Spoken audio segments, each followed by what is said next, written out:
Hello everybody, welcome to a very early morning session of the Dorks in Danger. Some of us are excited, some of us are here. Physically, not excited. mentally. Thanks everyone for coming in at, 9 a.m. And, yeah, it's Crucible, take away with the recapo. Hey guys. Hello. Hey guys. So, Oh, yeah. You're not allowed to have that much energy this early in the morning. That's not allowed. that's not the most amount of energy I've It's a experienced this ruse, I morning. promise. A ruse, you said. A ruse. To shreds, you say. Pronounced Rhos. Well, last time we left off, you guys had a little bit of heart-to-heart with amongst a few of you, while in the late evening at the Elf Song Tavern. Rue and Nor took Rhea over to the nearby shrine in the city dedicated to the god she follows, Torm, as she was still distraught over the events and the knowledge that the High Overseer of Elturel had fallen from grace and started making deals with devils, and may have had a hand in the fall of Elturel.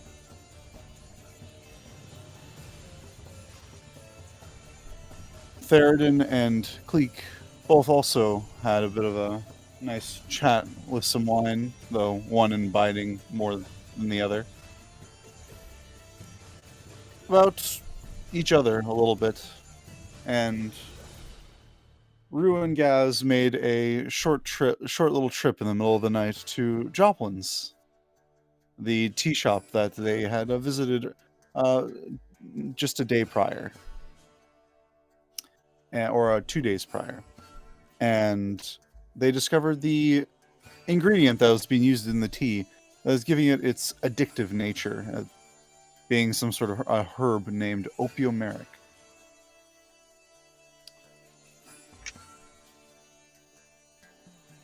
You guys gathered a couple more things, or had a restful night, then gathered a few more things in the following day before heading to the Hawkmark Arena, where you're going to watch the show that you are also going to be participating in its finale.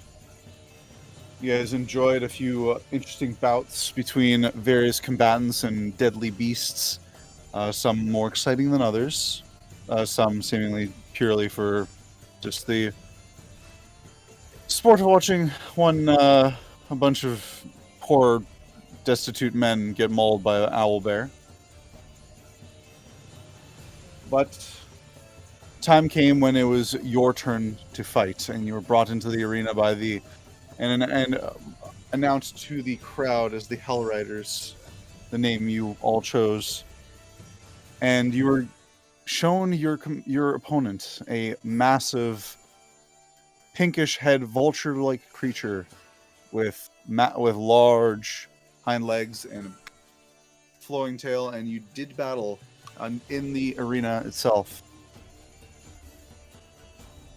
It was rough, but you guys made it out. As when it was starting to look like things might go real sideways, Kibnaak landed a mortal blow on the creature, and it crumpled to the floor, lifeless.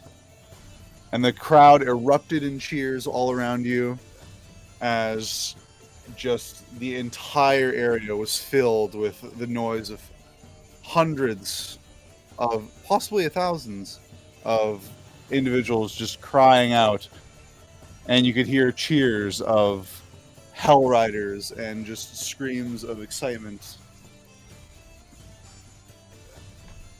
And that is where we've left off. Here in the arena, the body of the beast lies before you. A few of you a little bit worse for wear, but alive. What are you guys doing? Well, hopefully I think some people need some help. And we need to go collect our money. I'm still unconscious? Is that why there's a big red X on my No, face? everybody is at least anybody who is at 0 is at least 1 because I No, yeah. defibbed everybody at the end. I will remove that X from you right now. So you have 1 HP. Alright. I would like to break off one of the larger tubes of the. Okay. T-Rex. Make a strength check for me.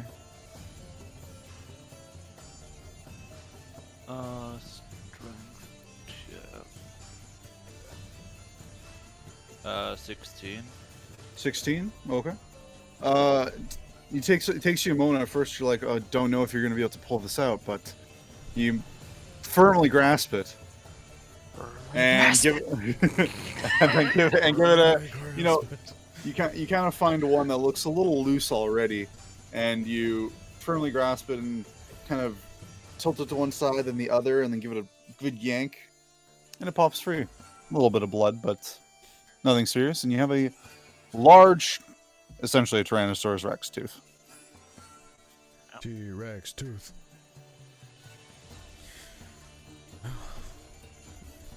Theraden is just Rue. walking out of here.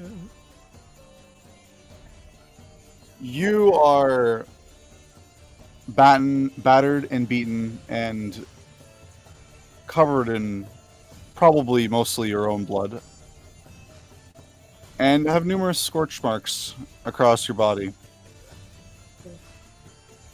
The crowd, the chanting in the air, the loud noises, the body of the beast before you with a very bloody wound to its head. Your senses are being a little overwhelmed at this moment, and you're having a hard time trying to not almost panic. You're looking around, the anxiety starting to race. Your eyes are just darting left and right as if awaiting like another threat to come out of the shadows. Can you make a wisdom saving throw for me? Oh no. Yeah. Can I, like, maybe notice this and do guidance? I will No. say guidance, no, but I'll say you do notice it. Okay. Definitely anyone with a reasonable passive insight. And yours is 13. Yeah, I'd say you definitely notice. Okay. You and Kleeck would both notice, as you both have 13. Okay. So I rolled 15 plus 4, so 19. 15 plus 4, 19. Damn. Okay. Yep. You start to feel that sensation that sensation come to you that you're familiar with, but you take a moment, you remember your monistic traditions, and you just breathe. You manage to calm yourself.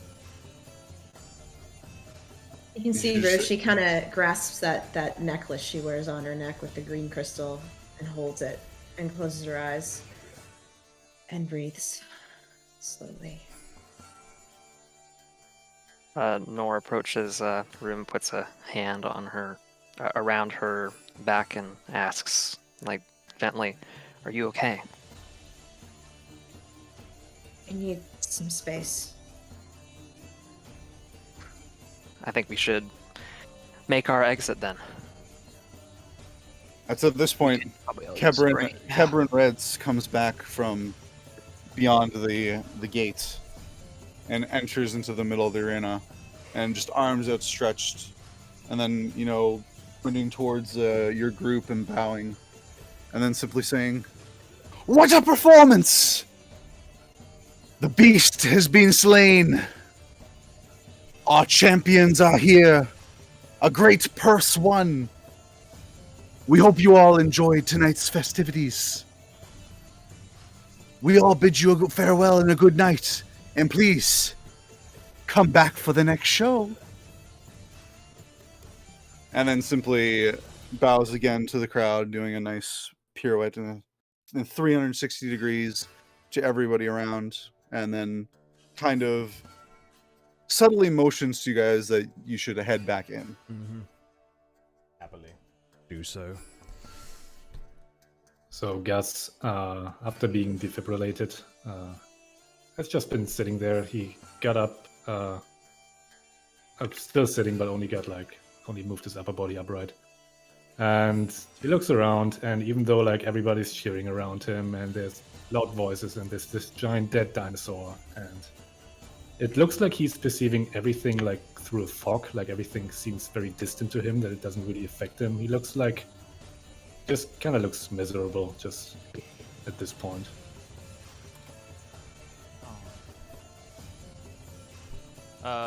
I will come up to Gasz and give him my hand to lift him on his feet. He looks up to you and hesitates a while, but then takes your hand and you pull him up. And he says to you, I don't think I was of much help this time.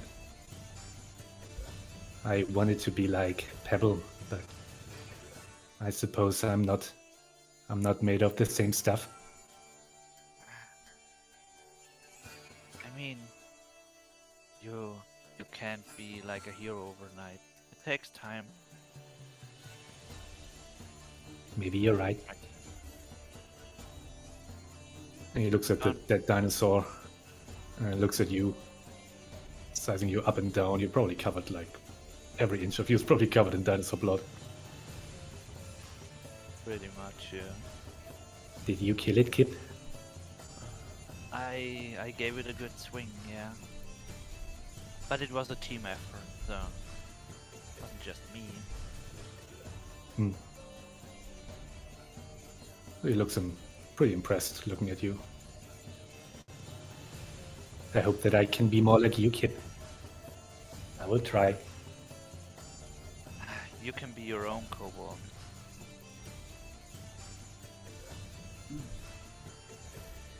He doesn't say anything to that, just looks as he's like having some sort of inner monologue. Yeah, and he would join the group if they would leave the arena. Theraden's The just crowd- Before Nor leaves the arena, he approaches the T-Rex's corpse and lays a hand on it and frowns and says, I'm sorry that this didn't end a different way, but you're free of this prison now. And kind of shakes his head and leaves with the rest. Okay. You all slowly exit the arena.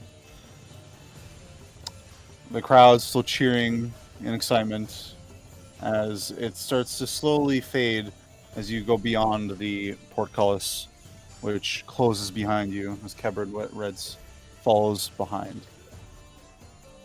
And when it fully closes, then you still hear the faint sounds of the cheering outside, but this underground chamber muffles most of it. Is the question, is the tooth actually worth anything, or is it more like a memento? You don't know. Oh, yeah, that's true. It's a nice tooth. Probably as big as your forearm. It's pretty big. And it's probably its thickest point. Yeah, it's probably as big as your arm. Probably gonna carve it down and make a necklace out of it. This would be a huge necklace. That's a pretty great trophy. You should make a helmet out of that. Much better than like a limb or something like that. A finger. Yeah. Alright. So are we going somewhere else in the arena to like collect the money, or what's the Presumably. deal? So I'm getting to that here. Give me a second. I'm just trying to change the Okay. music.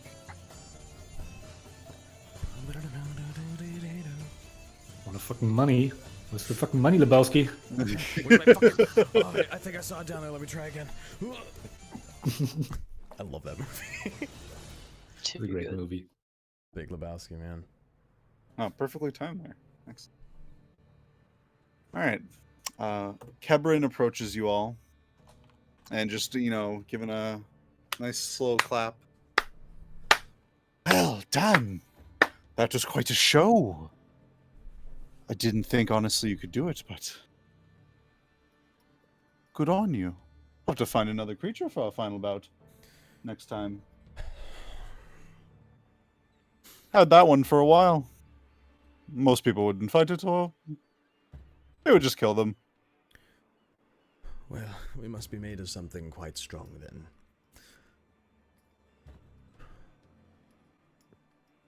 You must be. Well, an award 1. 2,000 gold pieces, I believe I owe you. Indeed you do. Come, follow me. As he briskly walks past and starts heading back up the same way as had entered from when you came into these underground tunnels. Put my hood up and follow after him. Heading back up.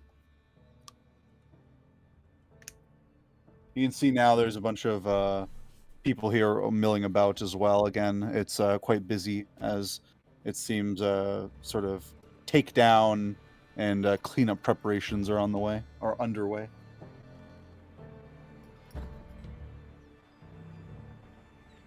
You guys do anything else before you leave this area? I want to look around and maybe get an idea of where they're keeping the other creatures. Maybe there's a way of telling during our walk outside. Make a perception check as you're walking out. I'm gonna make a perception. Am I in the disadvantage or? Oh, no, it's late. No, it's late in the evening and this is It's a dark and natural underground. 20. Natural 20. All right, really good. First roll of the day. Great. You're looking around these chambers, rough-hewn rock here. You see other passages that you likely believe to probably lead somewhere else into this underground tunnels beneath the Pockmark Arena. But you don't see anywhere where there'll be clear indication as to where you might see other creatures. Mm-hmm. You do, as you pass one particular passage that you believe would have headed in the same direction as the other side of the arena where the creature came from. You do smell foul odors, like that of fecal waste. Mm-hmm. And you'd guess that likely would be possibly the direction that they would be keeping some more of these creatures in. But it was on the other side, as you do remember the large creature did come from the other side of the arena. Yeah, so you figure that they're probably somewhere over there. Just hope that maybe there would be a big sign or something. No big sign. There's no big Creatures sign, here. unfortunately. Interestingly enough, there isn't a big sign, considering that this seems like a very maze-like area. As you were here to a degree when you came into the undercellar. Mm-hmm. Beneath the wide, and you notice that these tunnels look like they go possibly all over the place, and who knows how far and how widespread they are throughout the city. Probably secret entrances everywhere to it, as well as stretching to who knows what buildings and locations you could get to. Okay. I will pick up the pace a little after having a look around and slowing down besides Nor. And I would look up at him and be like, I felt really sorry for the creatures that fought in the arena, he says to Nor. Nor looks visibly uncomfortable as they're walking through the what are these tunnels, right? Like underground or something? Crucible? Yes, yeah. So you're essentially underground in what appears to be like rough-hewn, man-made tunnel systems that run underneath. It seems this area known as the Wide. Okay. Nor like pauses for a moment and he says, "Do you smell that?" I do. I think I got an idea where they keep them. I wonder if we could free them, but I don't think maybe that's not a good idea, because then they would roam around the city. Oh, Perhaps that's what the city deserves.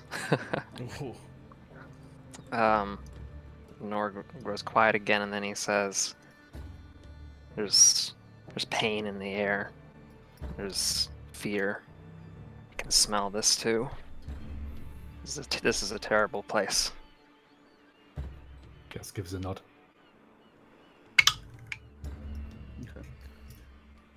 Kebrin, being in the lead here, overhearing your conversation. Unless you were trying to talk in hushed tones. I would say hush tones. Yeah, If in earshot. I would hope Gasz so. never. You're Gasz definitely never within talks. earshot. Yeah, Gasz never talks loud, so. Go ahead and just make you guys just make a we'll say stealth check. Stealth? Yeah. Yeah. Okay. Okay. Let's make a stealth check, the two of you. All right. Better roll good. That is 13 18. plus 8 is 21. Jeez Louise. Okay. Yeah, he doesn't. If he did notice, he did not make any indication that he did. Mm-hmm. Good. You keep to your own business. Whatever your name was, I forgot it already. Kebrin. Kebrin Reds. Okay, I'm gonna write that down. Or maybe not, because probably he will be irrelevant from now on. It's fine. That's up to your guys. That's up to you. We're Guys, gonna really. come back and be like, Kebrin, what's up, my man? Let's hang out. Okay. All right. Kebrin leads your party back upside through to the warehouse that you originally entered from, which had all the sort of props and other stage props. John, no, not thinking of another word here. Yep. But you know what I'm talking about. Yeah. Yeah. You come back up through there, and he leads you up to up a set of stairs to what appears to be an office, likely his own.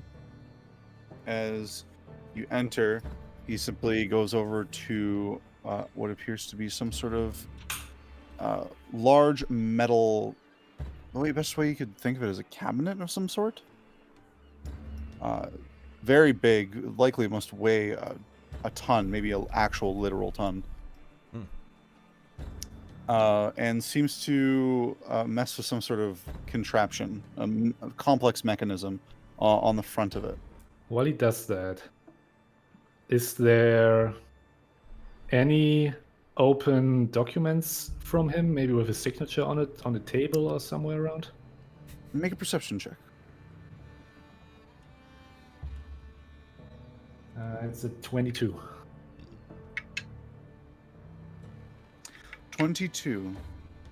You look around, you see like there's loose papers here and there, but it seems to be mostly fairly well organized. The desk, sort of basically in the center of the room here, reasonably made, nothing too ornate or ostentatious, unlike his clothing and demeanor. Mm-hmm. I'm only really looking for something that has his handwriting and his signature. You would have to go like right up to the desk and start pouring through anything that's on it or in it in order to find it. Which he is directly behind it at the moment, at this large metal cabinet or whatever it is, working on some mechanism.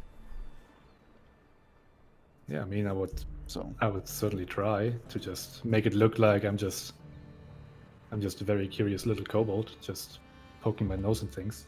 okay, make a stealth check. 20 in total.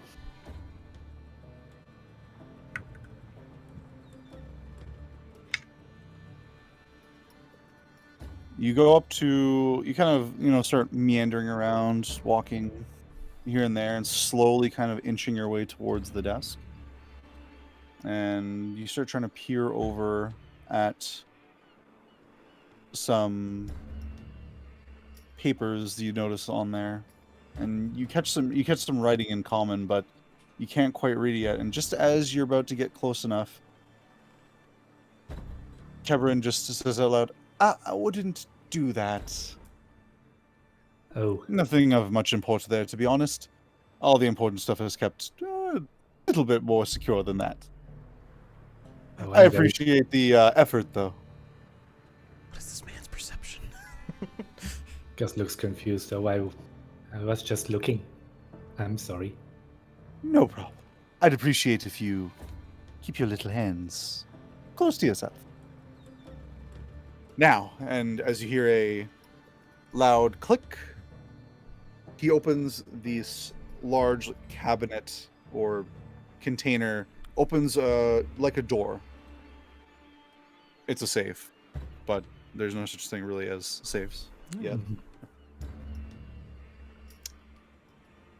Opens it up, and you see inside probably more gold and platinum and shiny coins than you've probably seen in your entire life. Theraden's Inside. eyes light up immediately.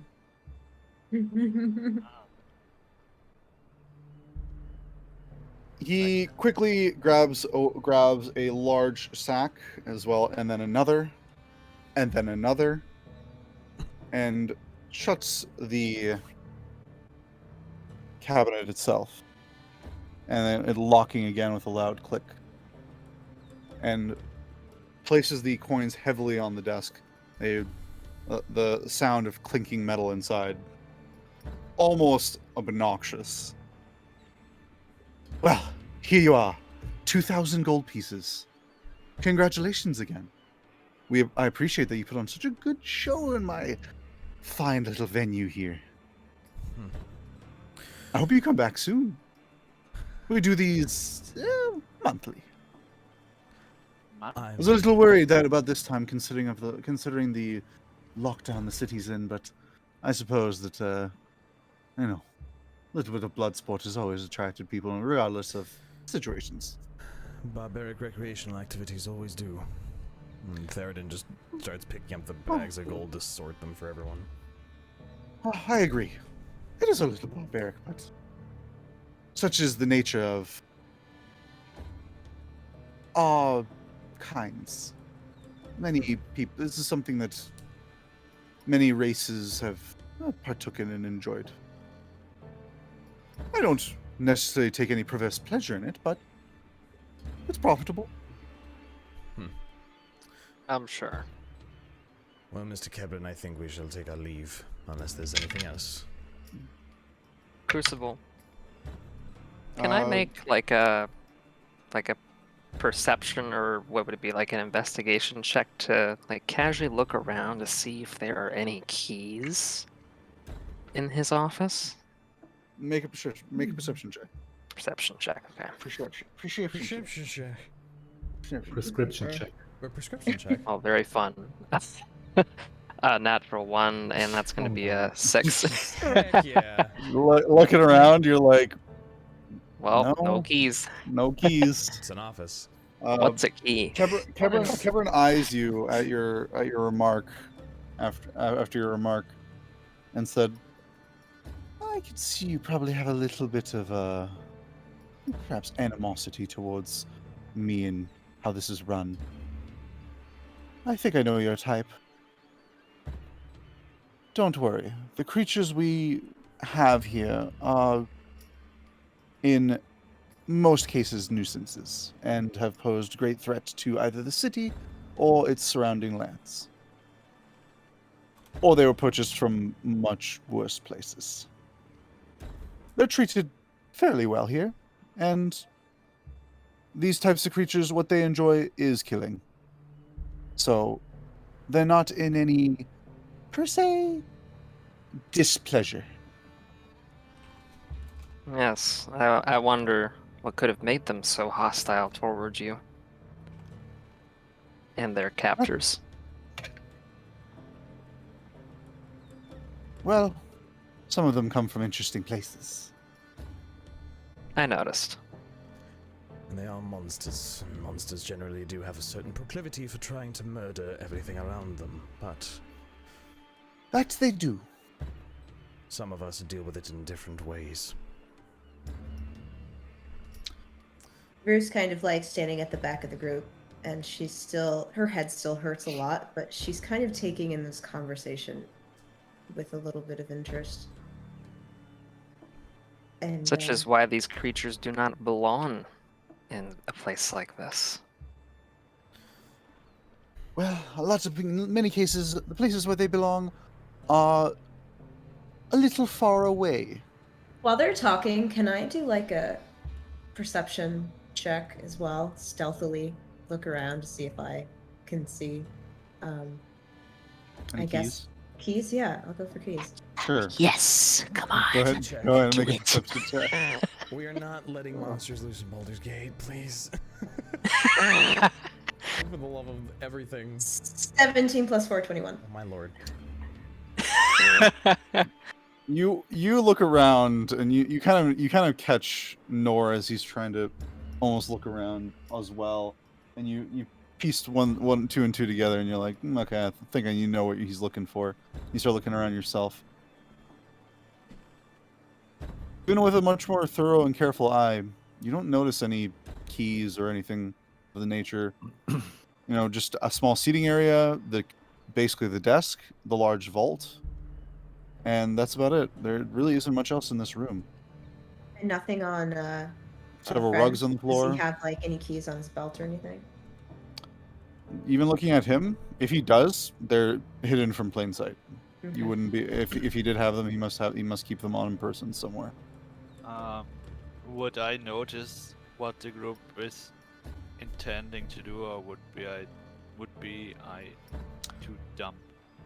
With your passive insight, with your passive insight, no, you would not notice. You have a passive insight of 8, unfortunately. Yeah, you would not realize that they're trying to see if they can see any keys. When Kibnaak twiddles his thumbs. when Theraden is a little bit further away, maybe from Cabron, Gasz would try to get his attention since he got the gold. Yes. To get Cabron's attention? Get the attention of Theraden. Oh, okay. I'll just kneel down to him real quick, kind of looking like I'm counting the money. 1, 2, what's up? 3, 4, Master Omen Seeker, 5. Yes. could you ask for a receipt or something official that declares our victory? Like a trophy of some sort? Nah, just a paper. Just a paper. I need his handwriting and signature. I see. Stand back up. Satisfied? Well, I did have one more request. As a representative of the Eastern Provincial Monster Hunters Guild, I would like something a little more official to state that we've slain such a beast. It would be very impressive for my group back home to see such a creature felled. Would you be able to produce a document of some sort? Make a persuasion check. He kind of eyes you. I could do guidance.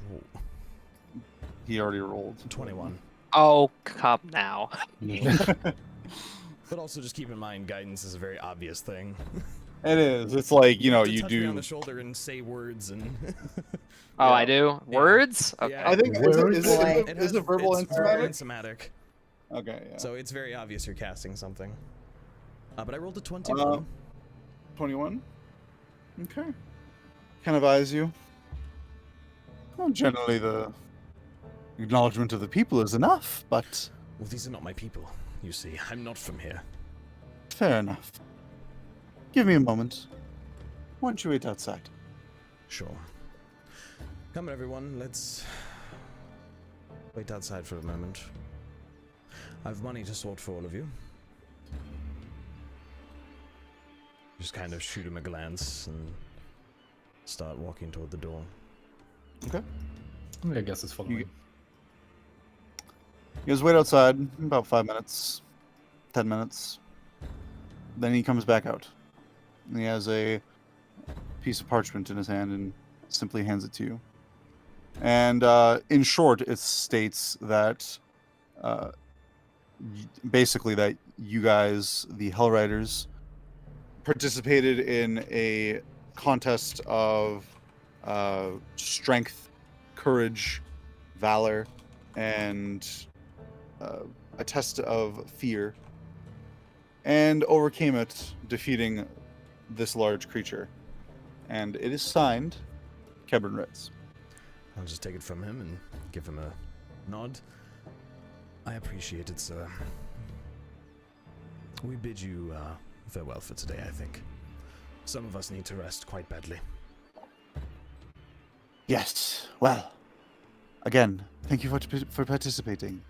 If you're ever around again, come by. Also, do be careful. This is Baldur's Gate, and many people just saw that you won a large sum of gold. Believe me, our first goal right now is to leave. Stick to the main streets. And ideally in the light of the lanterns. Thank you for your concern, sir. And I will Good turn luck. around and dole out 333 gold and 3 silver to everyone because it's really hard to break 2,000 down by 6. Was it 300? 333 gold and 3 silver, technically. And 3 silver at I'm rich. I so have rich. any money again, hooray!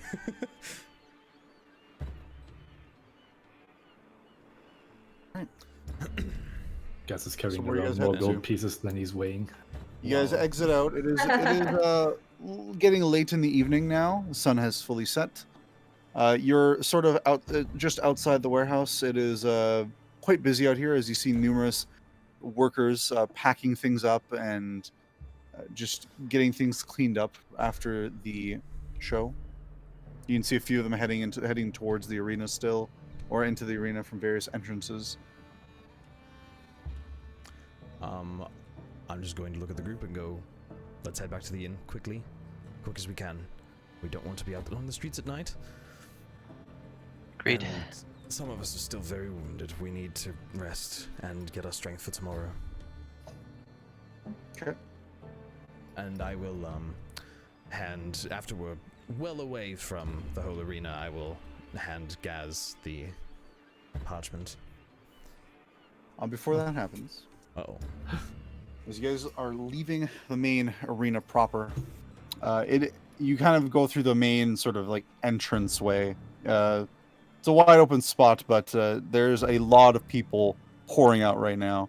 You know, kind of like everyone leaving the concert at the same time, Mm-hmm. sort of deal. So people are packed in tight as you are having to make your way through a little bit of a crowd in order to get out. Roll a stealth check for me, the entire party, to try and remain unnoticed by the majority of the people. You son of a bitch. I rolled a 16. 18 plus Oh god. 16, 4, 18. so 22. Okay. So 16, 22, It's a 13 for me. 13. Sticking out like a 4. Sorry, Taldren rolled a 3. Yeah, 3. 3. Oh, man. Okay. But I'm also small, so maybe. Yep. Kleeck, you 15. know. 15. Okay. Kleeck. Rolled an 8 with disadvantage, natural 1. No. Oh. Oh no! Clink, No, yeah. Clank, clank. Clank, clank. Hey, I'm Crucible. not- Yep. Before we actually get out there, I was wondering if I could just, Rue could ask Nor if he happens to have any healing available in his stores of It- possibilities. I Yes, also have Way on Hands if people need healing. I mean, we have which is- people at 1 Oh. health and we might get mugged. We could get I flicked suppose and I people look could at- go down. Both Nor and Click and say, guys, you don't happen to have any healing abilities left after that fight? I'm feeling pretty rough. Before I say anything, who's lowest on health? Rue and Ruin Gaz, I Guess think. we both They're have both one. Gasz. Okay, so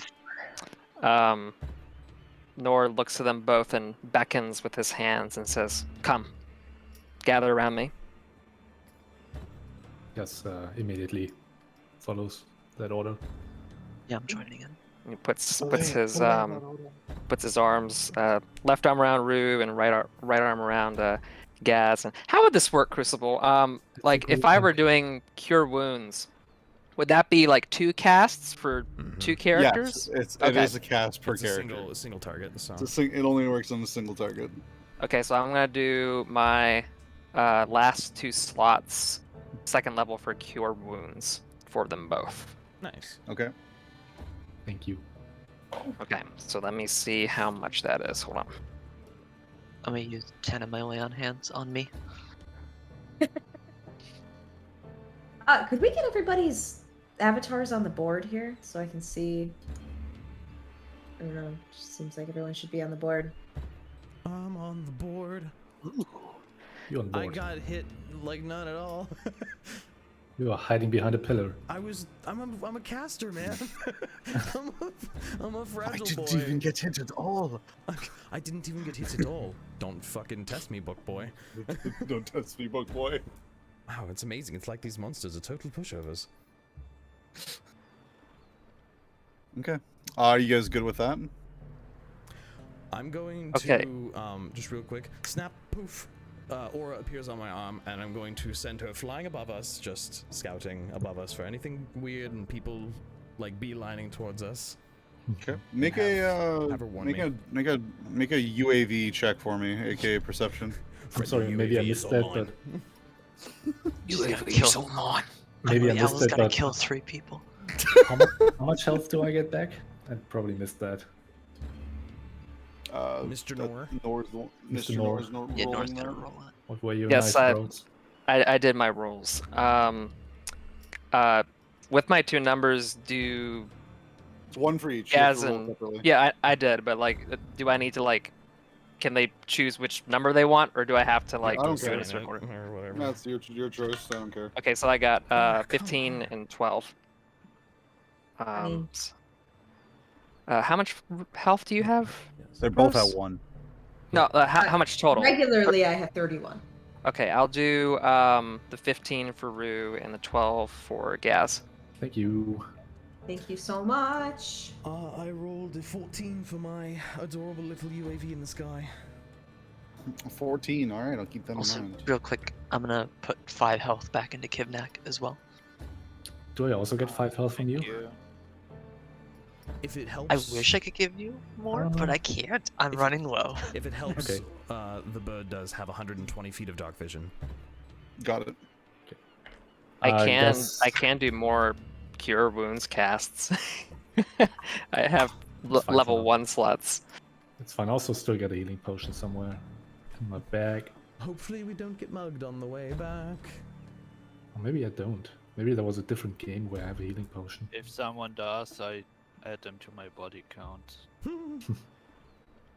Would Kibnaak and Kleeck like healing as well? Not as much, but some healing. I mean, if you have some to spare, Might as well, right? I wouldn't say no to that.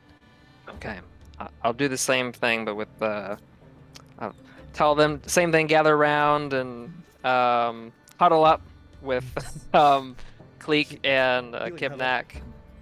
In And order I'll- for Nora to heal you, we have to have a drum circle. Yeah. So Yep. yes, Very important.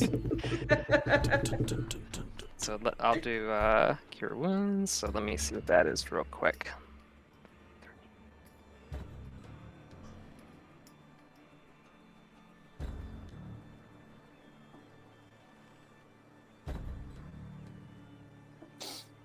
It's not much, but I'll do 6 health for Kleeck and 4 health for Kibnaak. Thank you. It's not much. I don't have much left in me, but every little bit counts. I appreciate it, Master Nor. You're most you. welcome. Gus will keep his eyes out, knowing like big crowds, lots of pickpockets. He will keep his eyes, especially like on the gold purses of his friends and his own. Okay. Make a perception check, just to keep an eye on everybody. Yeah, 16. 16. Okay.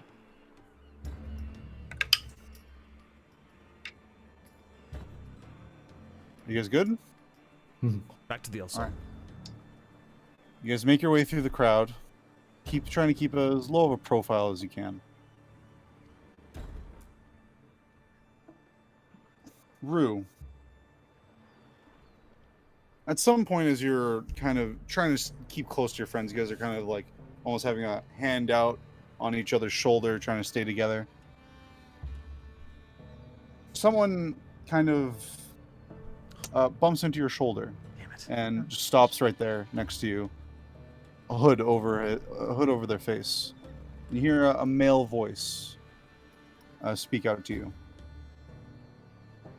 and it says, "We can recognize those that share our blood, our curse. We can help. Come to Tumble Down late tonight. Search for the beggar in yellow." I try to get a glance at this person. You go to a glance, and he's already like back in through the crowd, and you can see him disappearing amongst the people. It's a dark. All you can see is it's a dark cloak. Not much other features you can discern. He said Make a perception check. down. What else? Yeah, he said. I'll say it again. It's a little slower. So we recognize those that share our blood, our curse. Yeah, I heard that part. We can help. Come to Tumble Down late tonight. Search for the beggar in yellow. Beggar in yellow. Okay. Oh, and additionally, sorry, I forgot to say, come alone.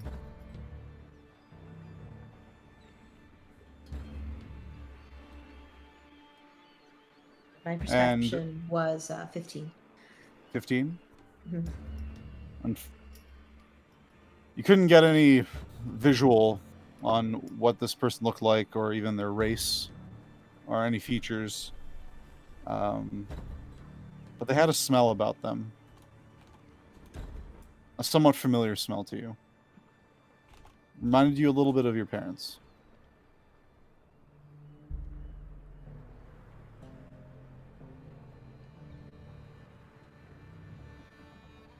Drew looks around at the party to see if anybody else saw or heard that happen. Did any of I will us say, notice it? considering Gasz was keeping an eye on everybody, he would have noticed that.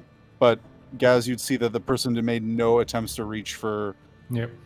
nor or for Rue's like belongings or their pockets or coin pouch or anything. Yeah. I was at the Right. ready. They just stopped as the crowd was shifting and quickly said those words to you in your ear before disappearing back into the crowd. Yeah, Gus was paying attention, and he saw the bump, and he know the bump and take strat. It's very common. Classic.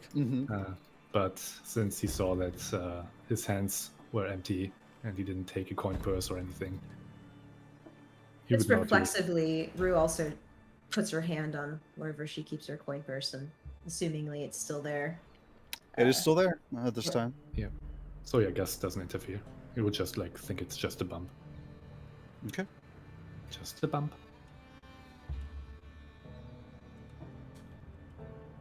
And you guys make your way through, finally kind of clearing the worst part of the crowd and going back out into the main part of the wide. And you quickly make your way across this wide open space towards the streets of the upper city, heading back through Baldur's Gate. No more crowd around us. At this point, no, the crowd is dispersed. Okay. Aura's just 120 feet up, just flying. You said it was a quietly. 15, right? You said from Aura? She rolled, yes, a 15. 15. I'm pretty sure it was a 15. Pretty sure.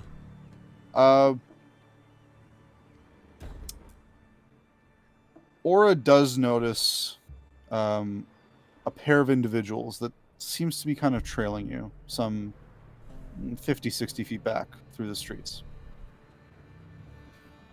Look to be human.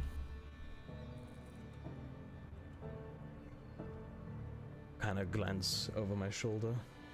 Just back there. Mutter to the group whilst moving forward. We've got friends following us. Don't make it obvious. Gus is silently replying, "Shall I kill them?" Just keep moving. We don't want to fight. Just keep moving. If you say so. If they get closer, my bird will tell me. And then we can react.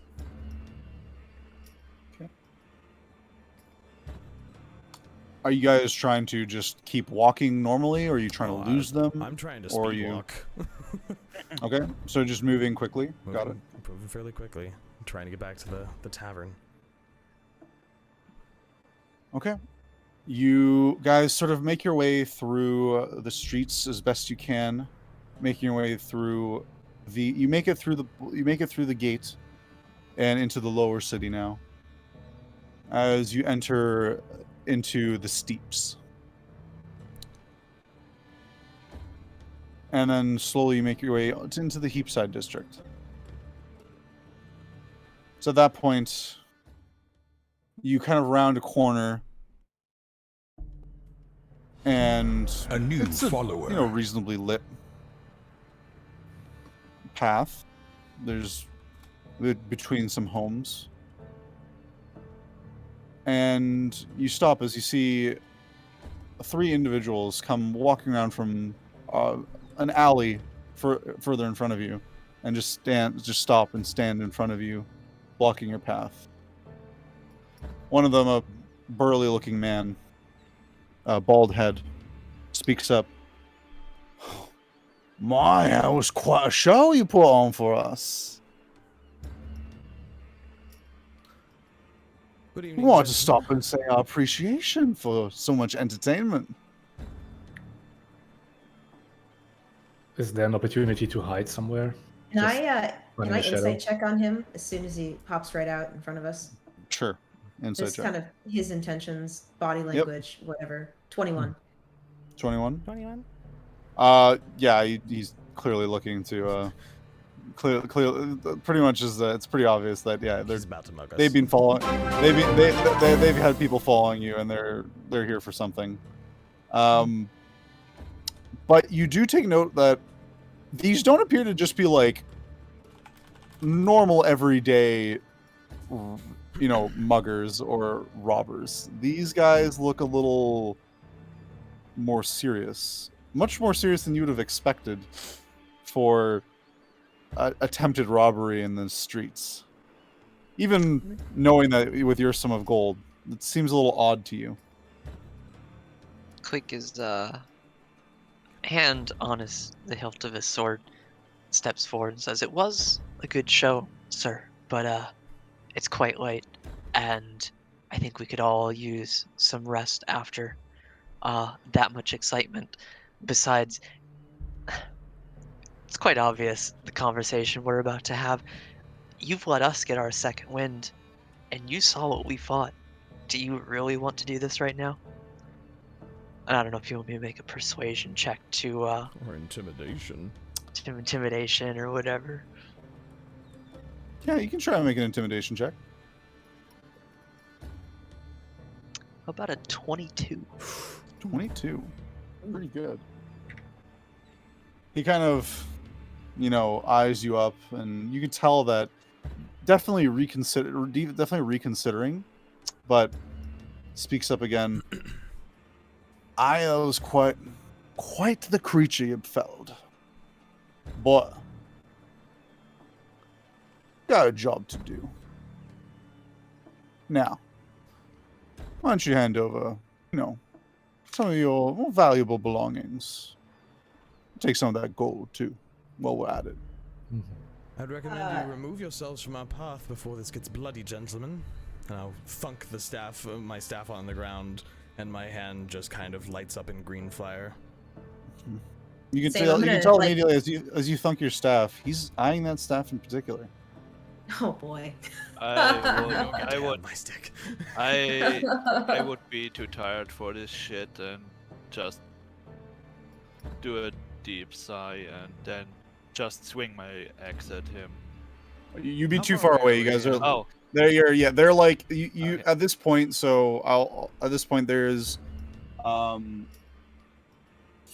see the two men that were originally following you, come up behind you. They're about 20 or so feet, standing behind you around the corner that you just came around, and you see another two men from either side, almost either side of you, the alleyways nearby, and then three more men in front of you. One of them being the large, burly, bald one That's a that lot of seems to be boys. addressing you all. As there's 7 in total. I still have a greatsword. Can I throw my axe God. at him? Well, I'm gonna say if you're going to initiate combat, we're gonna be going. Yeah, I'm gonna have to ask him to roll yeah. initiative. I want to do like one thing at least before we do. Okay. Yeah, and What that's do you also a thing. I I was have asking. a thing. Yeah, and sorry, guys, I'll answer your stealth Yep. question. What's up, Nora? I want to like kind of come to the front of the party and say something like, "You will not." Oh, how should I say this? Hold on. Survive. Well, something like that. Hold on. Gotta find the right words. Take your time.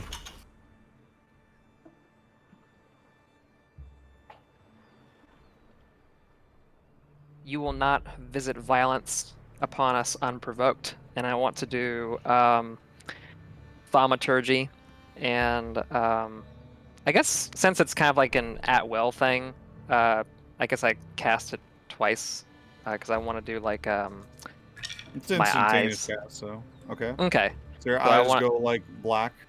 Well, not black, but like they flash white, and Okay, I want flash there white. to be like a sound of thunder, like like among the surroundings. Okay. Cool. The individual seems unfazed, and he just smirks. Oh, I know the tricks of mages well. Can I glance at the people behind us? Are either of them wearing metal armor? Let me go check. This is very crucial to my No, plan right now. They are all wearing leather. Damn it. It's fine. I'm going to use my telepathic link. I'm gonna hold on. I'm gonna also switch. I'm gonna switch over the map. Battle map? Huh? We got a Battle map? Of course. This Battle battle map? map is brought to you by just Crucible. It's just Crucible. Crucible Beyond. Dun, dun, dun, dun, dun, dun.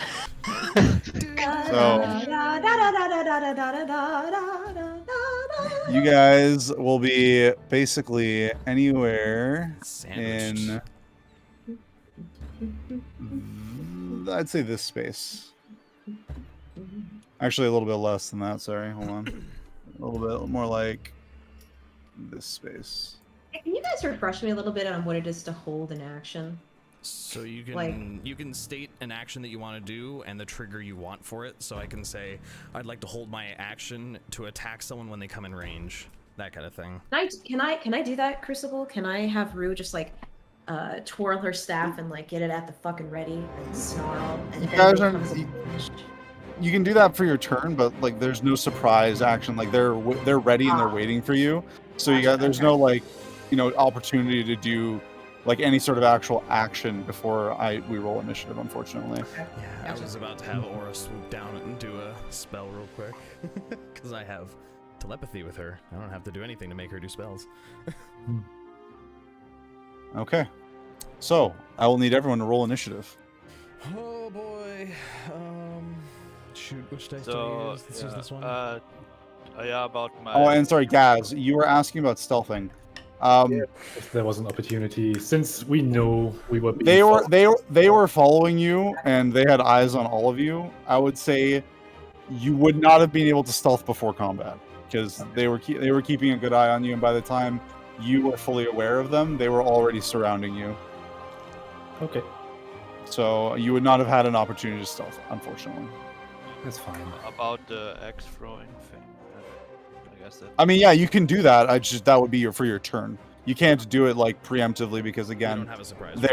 they're ready. They're not surprised. You don't get a free action against them. And they came fully into this expecting you guys to fight. So Okay. I rolled a natural 20 for my initiative. Thank God. Look at you. Look at me. 21. 21. 21.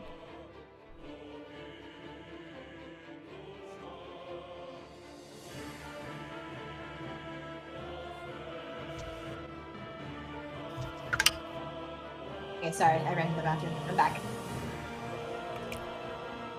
It's good. Just rolling initiatives. All right. Descending. All right. Top of the turn order. Rue, what are you Nice. doing? Okay, let's see. You have 4 men behind you, and you have 3 men in front of you. Okay. This other icon here is the bald man, the bald burly man that was talking to you guys. Yeah, I can easily get on In terms of their equipment, you do see that they all seem to be carrying maces with leather armor, and a few of them have what appears to be crossbows slung on their back. The bald man in front has a longsword only. Okay.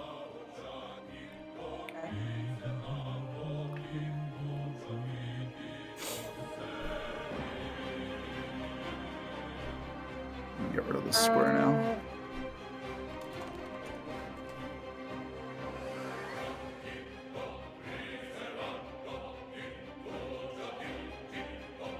Okay. I'm gonna go for I'm gonna run up to this guy here Okay. and go for a hit with the quarterstaff. All right. Do it up. Do the thing. 23. 23 is definitely a hit. I am getting good rolls. 10 damage. 10 damage. Solid hit.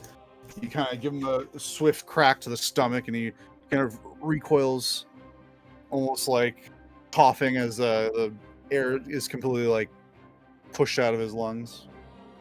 Nice. And I'm gonna go for a key point, disengage, step of the wind to get right on back, right here next to Kleeck. Okay. And that's Sounds it. good. Theraden, it is your turn. I am going to quickly reach down to my pouch and pull out my other potion of fire breathing. And if I can down that and spit some fire at a fool.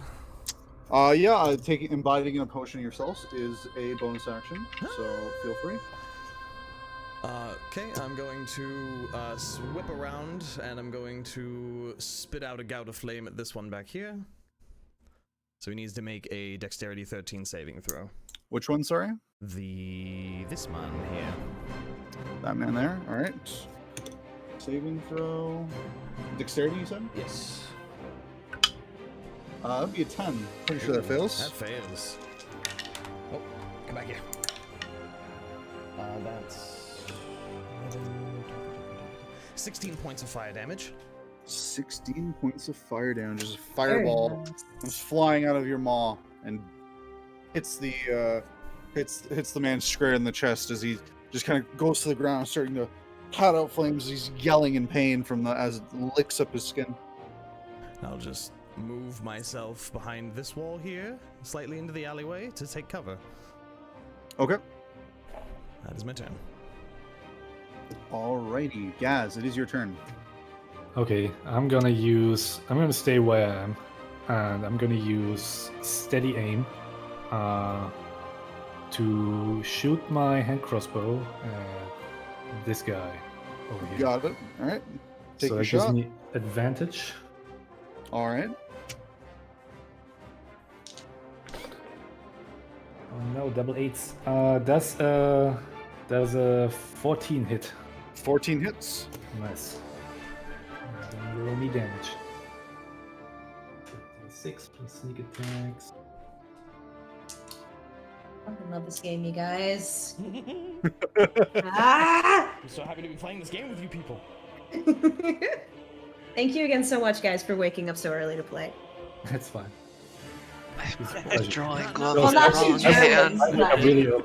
The German Tarkus, it's like 2 p.m.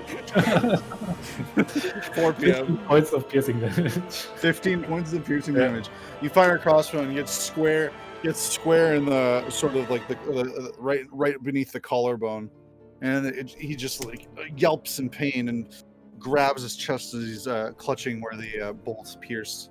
Which one did you shoot? That guy. The one in the front, far left. Okay. This guy. Cool. Let me check. If I do steady aim, I can probably. Yeah, I can probably not use dash or anything to make my speed higher. It would be unfair. I feel probably not a thing. So yeah, that's my turn. Okay. It is the bald man's turn. Oh no. And he is going to move up to Rue, seeing her punch his compatriot in the gut. It's And more he of a stick hit, but Stick hit, yeah. Stick And it he's to going to him. take a multi-attack and take 3 swings of his longsword. Multi-attack? fucking bring it on. First one's a natural 1, Yeah. so it's a miss. Dodge. Second- Ah. Second one is it's not doing great so far. Second one is a 14. That No officially hit. misses. Rah! And the third attack, as he pulls out a dagger from his side, on top of his longsword, goes to try and stab you with it. That would be a 16 to hit. No. All 3. You're too quick. Even with your injuries and the ordeal you just overcame, your senses quick as ever. Maybe something to do with all that excitement earlier. You just dodge out of the way of all 3 of his strikes. You kind of just quick one. I'm gonna twirl my staff and give him a snarl, just like. "Ah." All right, Nor, it is your turn. So, what's that mean? What's that guy's name from Pulp Fiction? The other guy, not Samuel L. Jackson. What's his name? Oh, Talk about John Travolta? Yeah, John John Travolta, Travolta. yeah. I'm like John Travolta, like just out in the middle of the field. I'm like turning around, like what's going on? where is everybody? Hello? Just out here by myself. Let's see. Get him, Nora. Yeah, I suppose I will. Yes, I will move and approach. Let's see. I recommend going forward, not backwards. I have an idea. The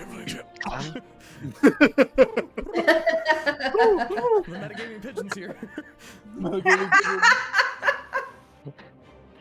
So I'm gonna move there, and I'm going to. Let's see.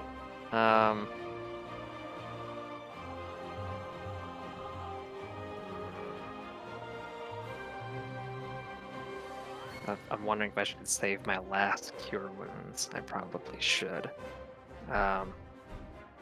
So in that case, I will actually approach, and I'm going to. What should I use?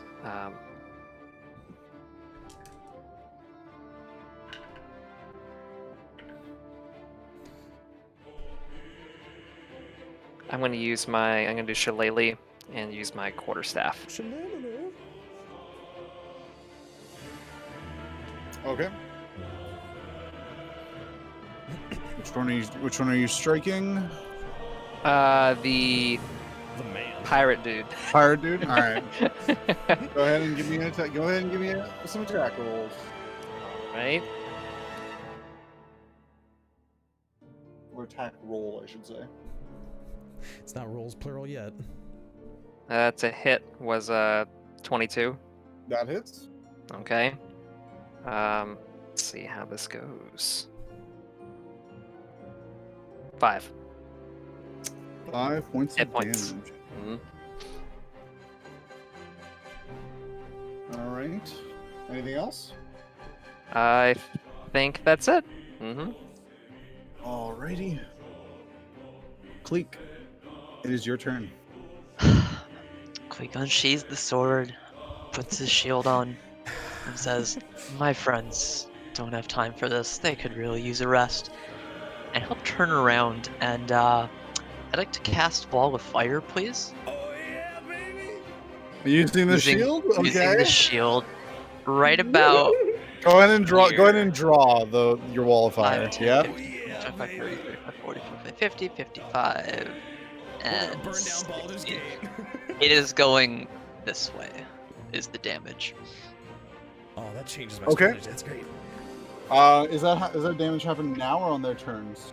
If they are in it or Right next to it. I It believe. happens immediately. They take it right now. But any Okay. creature that I think it's 5 or 10 feet near it, that ends their turn there, gets Okay. hurt. All right. So they have to make a dex save, I think. So those two guys have to make a dex save then. I Correct? don't know what the DC is because you said not to look up the shield. I So thought I gave it to you, but I will go check. told One it to me, second. but I don't think I have the details specifically. So I told you to write it down. I did, I think I did, but I don't know where my book is at. 1 second. I could, if you give me a No, second. I could give it to you. Give me a second. Whoops. Oh no, I drew over all over Kibnaak. No, No. you drew on Kibnaak. Now there's crayon. How do on I his face. erase? You go. You gotta. Get the eraser It's a out. DC 21, so they can't actually pass that. Cool. So it's they how just much damage do I they- get to roll? automatically fail. It's just the wall of fire spell. Yeah, it's so just I'm never put Just cast. 5d8. Is that 5d8? it's 5. Yes. So if yours takes 5d8 fire damage or half as much on a successful save. So roll 5d8 And it is within 10 feet of the burning side. That is the damage. within 10 feet. So those other two, I think, are And a good. creature takes damage when it Yep. enters the wall for the first time on a turn or ends its turn there. Okay. Stop drawing on Kibnaak. Is 27 points of fire damage? 27 points of fire damage. Oh boy. As you guys see, as Kleeck turns around and says those words, and brandishes the shield, and Kleeck, you hear in your mind, "I shall punish them." And a wall of flame just erupts going across the entire street. I think it's 20 feet high as well. I think 20 feet so, high? yeah. Yep, 20 feet high. A 20 feet high just wall of flame erupts, and the Oh, yeah, flames these just really fan burns, too. towards the thugs. Is As this the first they time get we've seen this? Did Yeah. he do this Yeah. to T-Rex? I did not no. do No, this to the no, T-Rex. you did not. You did not. We don't even. Yeah, this is the first time we're seeing any of this. Is it obvious that it's the shield that he's using, or does this just look like It's a Kleeck shield just- it's a Okay. shield he's using. Okay. It is the shield. Holy fucking shit. As the wall of fire erupts, and it just burns them terribly as they just start screaming in pain. I don't want to deal with half of this Their fight. skin literally like charring over and starting to cook from the heat of the flames. Beautiful. All right, it's at the end of your turn. It's Well, beautiful. I'm gonna go ahead and stride a little bit this way, and then kind of looking back to the burly man, say, "Are you sure you still want to do this? I believe in second chances." Make an intimidation. check. Oh, that's not great though. That's like a 11. He just With looks at the wall of advantage? fire and looks back at you. Would it be with advantage? Oh, job to do, Oh, and I Alright. never turn back from a job. oh man. Well, you're definitely not. He using shrugs. this one. It's ready. All right, it is the thug's turn. Starting from the top left. This one and this one's going to go. They're both going to go swing at you, because you just caused a giant wall of fire to appear, and they're scared of that. So Fair. they're probably not going to hit, but we'll see. First one attacks with striking with a mace. It's actually a natural 19, so a 23. No, Is he attacking? Damn it, that's right, he has 24. it is attacking me Damn it. Wow, they actually can't hit you. Wait, no, they can't with a natural 20. with a natural 20. Oh my they can. goodness. No, Oh neither of my those hit. God. All right, Beefy bird. this guy is just gonna push on through the fire because he's alive. he is. They're still alive, That's barely, amazing. but still alive. He's gonna push on through. Break on. Reconsider his options. No, he stubborn dude. Apparently, he's gonna stick around. This guy's gonna back up, and That's fair. I'm out. they're And going I'm to. This guy's gonna back up and kind of go back towards his friends here, and they're just gonna kind of look at each other, and they're gonna all draw their crossbows, and I think you can see through it. Can you? It's a wall of fire that's 1 foot. Yeah. I'm double The checking. wall is I'm opaque do- according to the rules. Okay, so yeah, they can't see through, so they're just gonna fire blindly. All right. Full cover, please. Burn the crossbow bolts as it goes through. They Yeah. earlier in Well, the back. they're not the smartest, so. Oh, thank God. I was gonna say I'll roll 5d8 damage for each bolt. But it's not a creature, Deriaz. Oh, one of them's a natural 20. Even with this, oh well, it's disadvantage, so doesn't matter. Damn it. All right, you guys hear like 3 twangs go off of crossbows as a bolt comes flying through the wall of fire. The bolt's now on fire Yeah. as they just impact in random places. One went through a house window. Luckily, seemingly no scream, so no one was hurt. That's good. And yeah, that's it. There's nothing else happened. I have a quick question. Yep. How tall are the buildings around us? We'll say that one like right next to you to your north. It's if you wanted to get on top of the roof, it's probably about 20 feet. Cool. Good to know. The gutters maybe like the top of the roof is probably 20 feet. Sure, The gutter yeah. is maybe Oh, like no, it's 10. The top of the roof. Yeah. Well, that's it. Kibnaak, it's your turn. Let me get rid of this. Get this line out of here. I guess I'm going for the pirate. Yeah. Okay. Go ahead and give me Um, some attack rolls. But I don't have no intention to kill him actually. Just Okay, non-lethal. yeah. Got it. 16. 16. He's going to use his reaction as he sees you coming up and just parries with his sword, and he blocks the attack. Actually, So that was his reaction. Actually, I forgot to rage. I'll let you rage. It's fine. Wait, is that a bonus action? Probably. Raging is a bonus action. No, I mean the tail stab. Oh. Right? Oh, okay. No, it's a normal attack. Well, if you block that, I guess I'm done. Okay. Yeah. Then it is. Oh, I'm looking at the stream here. Wrong thing. Rue, it's back around to you. Up the turn order. Okay. Well, I'm gonna dart right on over here. Well, Attack of actually, opportunity. Careful. oh, you're right. Can I go here? Yep, that's fine. You're not leaving anyone's attack range, so. Okay. I'm gonna go for. Let's start with a quarterstaff attack against. Which one of the guys you said was trying to back away? That's the one all the way. This guy over here. He looked like he was about to run, but then he kind of steeled himself. Okay, Some gotcha. people by the Okay. wall. Okay, I'm gonna go for this little guy first here. This little guy, Okay. you know. This little guy. Hit 14. That hits. Oh, perfect. And damage is 6. 6 damage. All right. But I am going to key point with flurry of blows. Okay. And can I actually attack? No, I'll hit the same guy. Okay. Unarmed strike, first one. Is that what I think it is?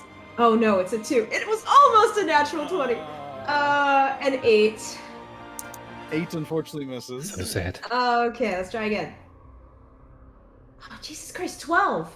12 hits. Oh, it does. Okay, great. Low armor. I'm surprised. Damage is 8. 8 damage. All right, that dude's looking pretty rough. Okay, and since I hit him, I get to use my whatchamacallit? The Wave the open hand. Yeah, the Oh, yeah. one that does things. Bap him. What's that thing again? Open hand technique. Okay. I want him to try to have him fall prone. He has to have a saving throw of 14 For a to dex not do save. that. Dex Yeah, save. dex save. Mm-hmm. Rolled a natural 18. So he saves. Damn. Does Okay. not get All right. tripped. Oh, that's me. Alrighty. Theraden, is your turn. Okay, I'm going to step out a little bit from the alley, look around, look down at my hands, and ice flares up in both of them. I'm going to spend a sorcery point and cast Twin Spell, firing 2 Rays of Frost at this man and this man. Okay, 1 each. Go ahead and make your attack roll. I love imagining these spells weaving between us players. I'm Yep. having a dancing. One of them is an 11. That hits. Oh, and the other one is an 18 plus 6, so That 24. Yeah, that definitely hits. Okay. Both hit. 1d8 on each of them. Oh, my d8s, I'm so excited, my spells are hitting. Okay, so 5 damage to the left one, 4 damage to the right one. Alright. And then as a bonus action, I will turn and spit fire at this man. I will spit hot fire. Because it's a bonus action. You said 5 and 4, right? 5 and 4. 5 on that guy, 4 on that guy. Perfect. And then Alright. this guy needs to make a dex save. Alright, dex save. That's a natural 8. He fails if he doesn't get above 13. Alright, well, he doesn't. 1, 2, 3, 46. 6, 7, 8, 11, 12. 13 fire damage to him. 13 fire damage. This man's already gone through hell, literally having to just walk through a wall of flame, and he's badly burned. And all of a sudden, he's wondering why he's on fire again as he falls to the floor screaming and dies. I'll wipe my mouth off and go, come on, let's finish them. That's my turn.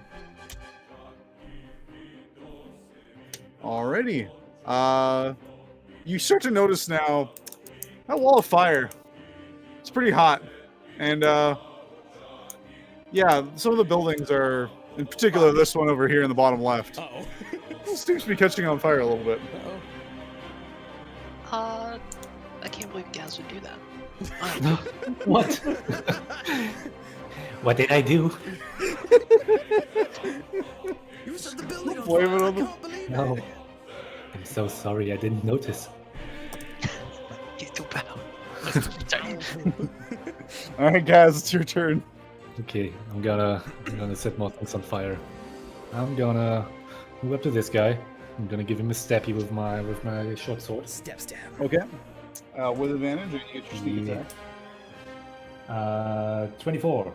24 hits. Someone rang the doorbell. I have to take that. I'm gonna be right back. Okay. No Just a problem. minute. Action. Probably just my Oh, brother. boy. Bonus action doorbell. Bonus action doorbell. You guys, I'm having a lot of fun. This is really Guys. great. I'm so excited. That poor guy is already boxed in again. Oh, he's fucked. Yeah, you guys are a melee heavy. You guys are a melee heavy group. Good wall of fire. Oh my god. I'm surprised I haven't gotten a sentinel shot off yet. Considering every time they attack, they fucking miss. Well, considering everyone who's been attacking Kleeck, and Kleeck is not far enough, or still a little far from you. Because they're being butt heads. Oh man. Oh, I'm so sorry. No problem. So sorry. Okay, I gotta No roll damage, I problem. believe. Yeah, roll damage. Okay, gonna do this for my regular. It's 3 plus 4, 7. Oh no, it's a die dice. 14 points of damage. At that guy. Piercing damage. Sorry, how much? 14 points of piercing. 14. He's a Alright, 7 and a solid 7. hits. 14 points of piercing damage. Is that it? I'm gonna back up. Okay. Are you gonna take? Are you disengaging? No, I don't need to. I got mobility. Every That's right. time I attack someone, I don't have to disengage. Of course. Oh, yes, I love that shit. I'm going to back up, and while backing up, I'm kind of sort of like slashing him, and then jumping back, and then suddenly, my other hand crossbow in the middle of the jump, flink, shoot at him Okay. as a bonus attack, and that is. Oh wait, when I do that, I don't even get advantage. Well, whatever. I'm gonna do it for the flavor. Okay. No, I get advantage because of pack tactics, right? It's I mean, he's a melee with everyone else, so yeah, he definitely does. Okay, it's a 24 again, and that's 1d6. That's Oh, 1 these point guys- of damage. Dude, I forgot about that. Okay. How much? 1 point of 4? damage. It's just One? Yeah, it's just 1 All point. right. You kind of nick him in the shoulder. It looks cool though. Yeah. It looks cool. Original All right, position. it is And back all that to matters. the Thug Captain's turn, and he is going to go and make. Which one is one to hit on? He's going to make now perceiving the large metal burden is probably the biggest threat. He's probably going to make all his attacks against him. Really? All right. Fine. Fine. All right, fine. I'll throw one at Nor. Since you can play it so much. That's not what I meant, but you're the dungeon master. You think it's best. You see I know where what you meant. your complaints get you. I'm sorry, No, Nor. that's not gonna hit. 17 to hit on Kleeck. And Nor. Really? Kleeck doesn't have Sentinel, does he? I do not. So, Rhos, you can still take that attack. Yeah, you can take Wait, some. I can? It's just when a creature Yeah. within your reach makes a melee attack against a target that isn't you without Sentinel, you can use your Oh, reaction to hit see, them. I had it in my head that I had to be next to the party member, not next. No, I have to be next you to just the have to be creature. just the yeah, the one making the Right. attack. So fuck yeah, which one's making the attack? Big The captain, the big man. Let's So if you fucking want, hit you him. You use your Okay. reaction to do it, so. Well, so that's 20 to hit on you, Nor. Is that hit? 20? 20. No, 20 yeah. damage, like 20 to hit. Yeah, 20 to hit. Yes, it hits me. I got Got it. 15 armor. Alright, you take.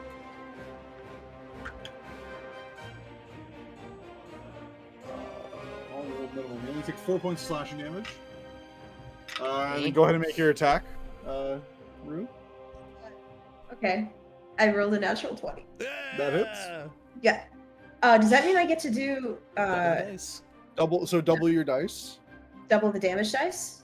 No, yeah, double the amount of damage dice. So Okay. if you're Instead of 1d8, 2d8. yeah, so Okay. 1d8, 2d8, and Okay. then your standard modifiers. Woo! 16 damage. 16 damage. Nice. He swings out at Nor, and you take the moment. You see that his guards dropped. And you give him a swift jab right to the kidney. All right, he's looking bloody.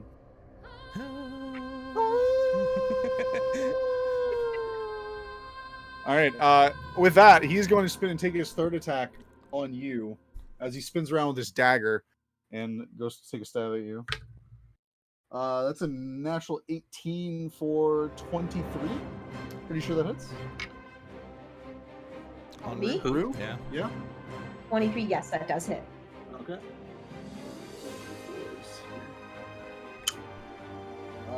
Minimum of 10. You take 4 points of piercing damage. Okay, 4 points. Yep. All right. All right, that's the end of its turn. Nor, it is your turn. All right. How long does that wall of fire last? A minute. 10 rounds. Do I need to hold? I mean, it's probably not going to come up. Do I hold concentration on it, or? 1 second, I'm finding that out. It's the shield that's doing it, right? So, I mean... And maybe it's the shield holds it, I guess. Yeah, no concentration is required Oh, that's because so you aren't the strong. one holding this. You aren't the one holding the spell. Oh my lord, that's so powerful. Oops. I just wanted a small fire. Anyway, sorry. That's a big fire. Kleeck, I hope you don't get too, attached to that power. Hmm. I'm on a tuning from this shortly, but it's Nor's turn. Nor's turn.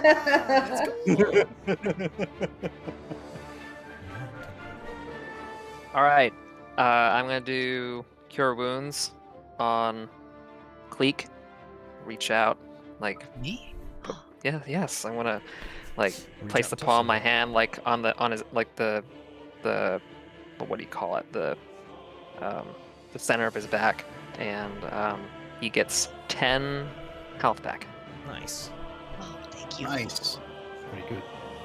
Anything else? I don't think I can do anything else, so that's it for me. All right. No more Kleeck. Cure Wounds. No more spells, It's your turn. everybody.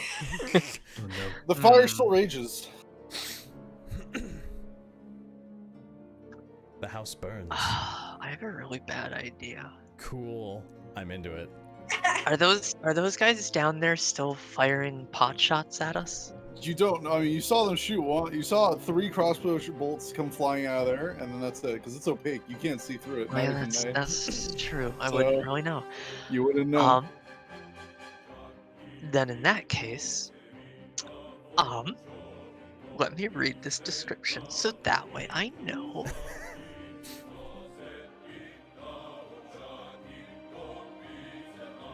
Oh boy. Yeah, I'm gonna go ahead and do this. This seems pretty fitting. Kleeck's gonna turn to the main guy, Mr. Giant Pirate Man, and he's gonna say, I gave you the second chance. He's gonna cast Thunderous Smite and then swing at this guy. Okay. Heck. I think you can cast that after you make your attack roll, though. Well, it's a bonus action and it enhances the next melee weapon attack. Oh, I okay, do. got it. So, yeah, I'm gonna go ahead and swing at the big dude. All right, give me an attack roll. That's 18. That hits. Let me make sure I'm doing all the dice correctly. Okay. So that's gonna One short, be you could have parried it. that's gonna be 8 slashing and then 7 thunder damage as just within 300 feet there's a crack of fucking loud thunder. He also Okay, he also go needs to make a strength saving throw or be pushed 10 feet away from me and knocked prone. It's a Okay. DC of 13. Right through that barrel. ahead. 1 sec.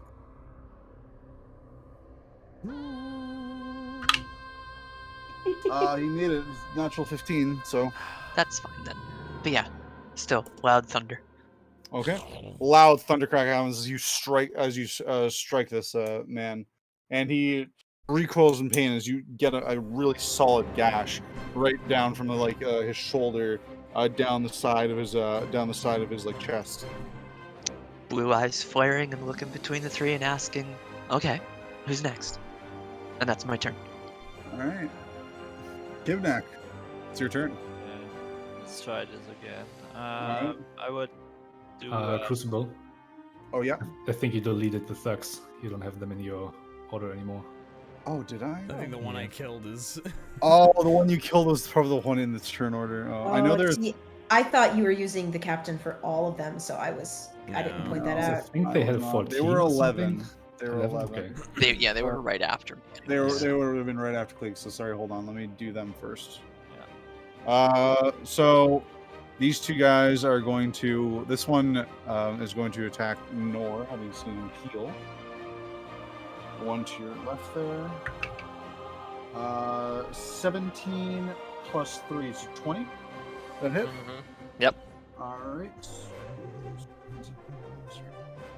Check real quick. Yes. Well, apparently it's a day for me rolling minimum on damage. So that's a 3 bludgeoning damage. Goodness gracious. That's the 4th minimum roll I've rolled for damage so far. Jeez. The other one's going to attack. He's gonna attack Kleeck again. He's scary. And he's Fair. dumb. And he misses as per usual. Which one was that? Though this one right here between you and Rue.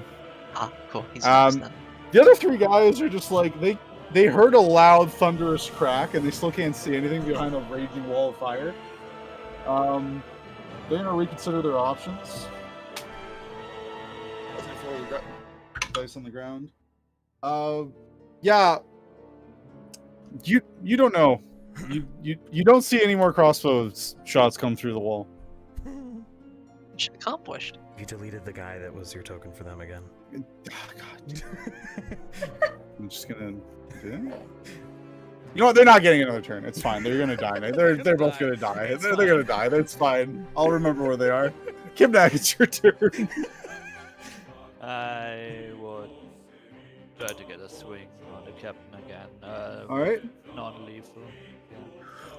All right. Go ahead and give me that damage roll Well, to hit roll. or attack roll. Sorry, attack roll. 16. 16 to hit.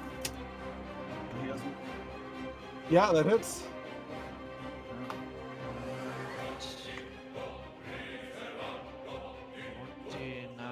16 damage. You bring your axe down. You're using your axe, right? Yeah. Yeah, you bring your axe down and just Non-lethal? cleave it, and yeah, just yeah, it is non-lethal. You kind of cleave right through like the sort of the calf a bit, and cut it real badly, and it kind of slumps down to your level, and then you just kind of give him a swift elbow, and he's knocked out. So not dead, but knocked out. Does that count as Yeah. basically a kill? So Yeah, I'll say it does. I'll say it does. You can use your Great Weapon Master. Yeah. Okay, then I'm going for the next Okay, one. go ahead and give me a roll. The attack roll. Oh, natural 20. Yeah. All right. Murder. Double your dice. Once again, Kibnaak maintains his highest KD of the party so far. Yep, as usual.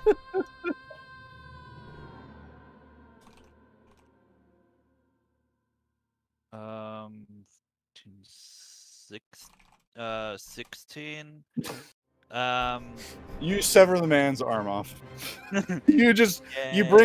bring your axe down straight through the shoulder, and you just cut the arm off right at the shoulder. And the man literally just screams and then falls to the ground and dies of shock.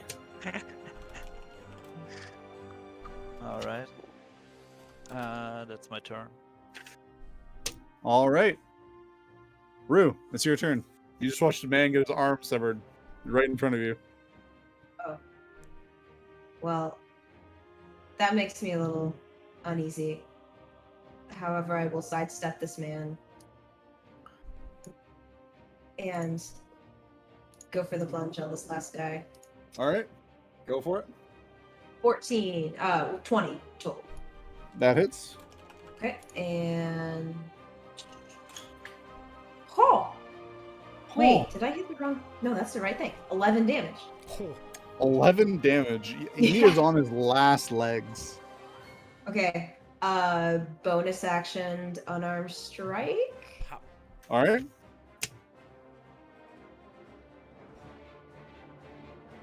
11. 11 hits. It does hit. Oh That wow. hits. That's Dang, just okay. their armor class.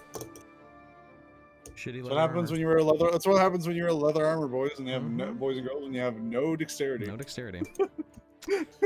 6 damage. 6 damage.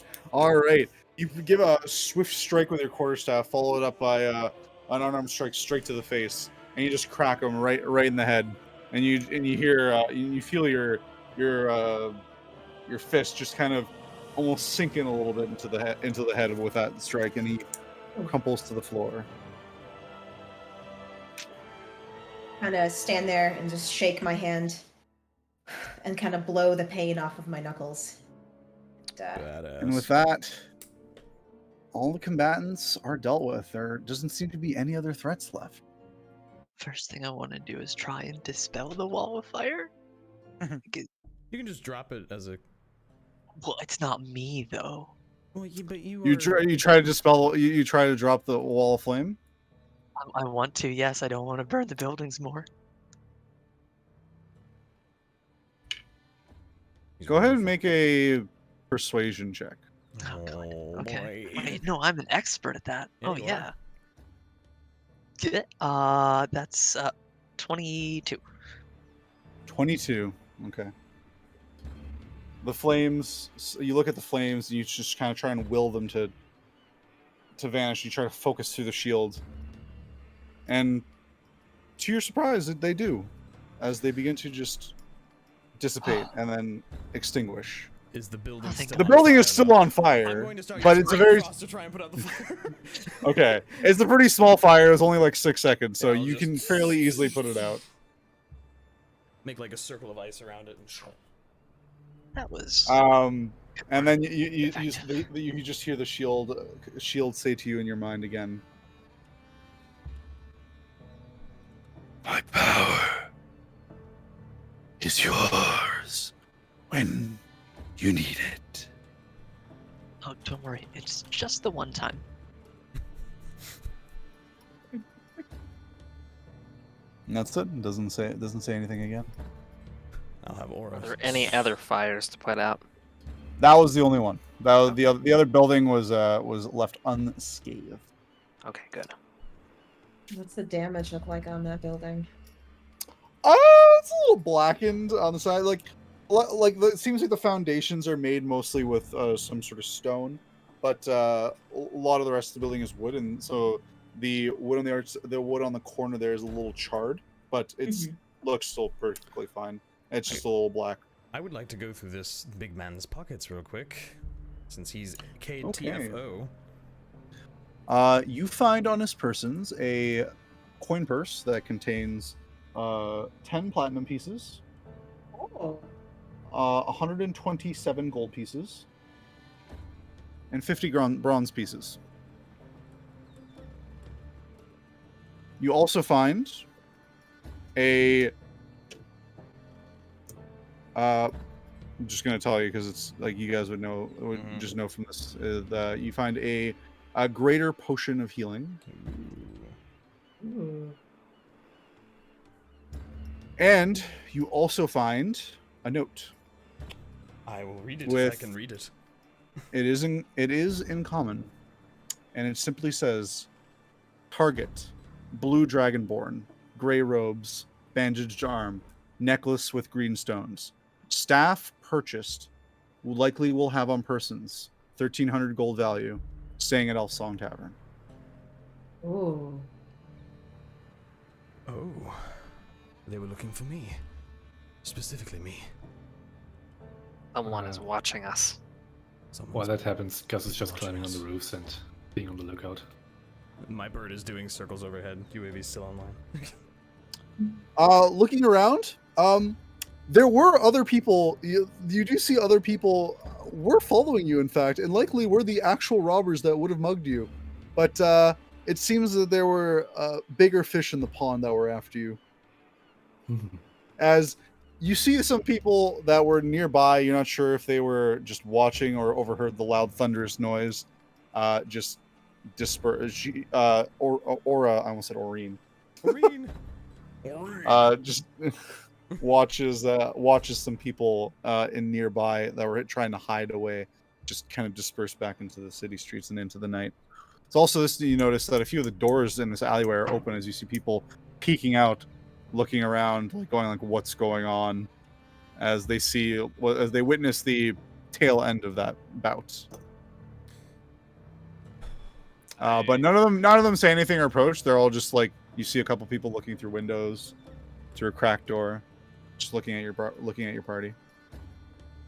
I would lean over the unconscious captain and would ask the party, do you wanna interrogate him? No, I have all the information I need.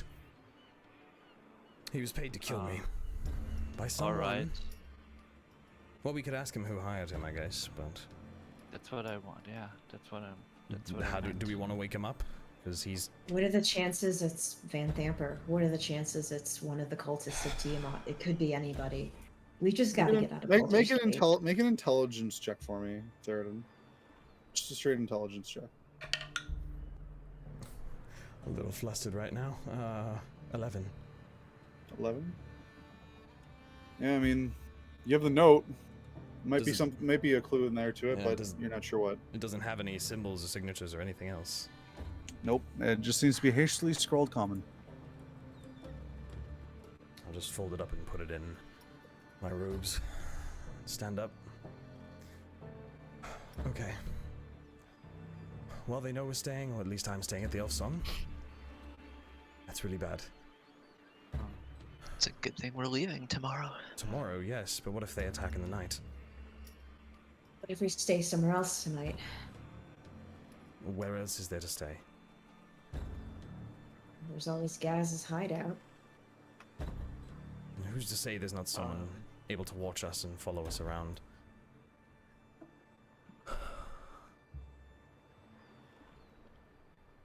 So, yeah.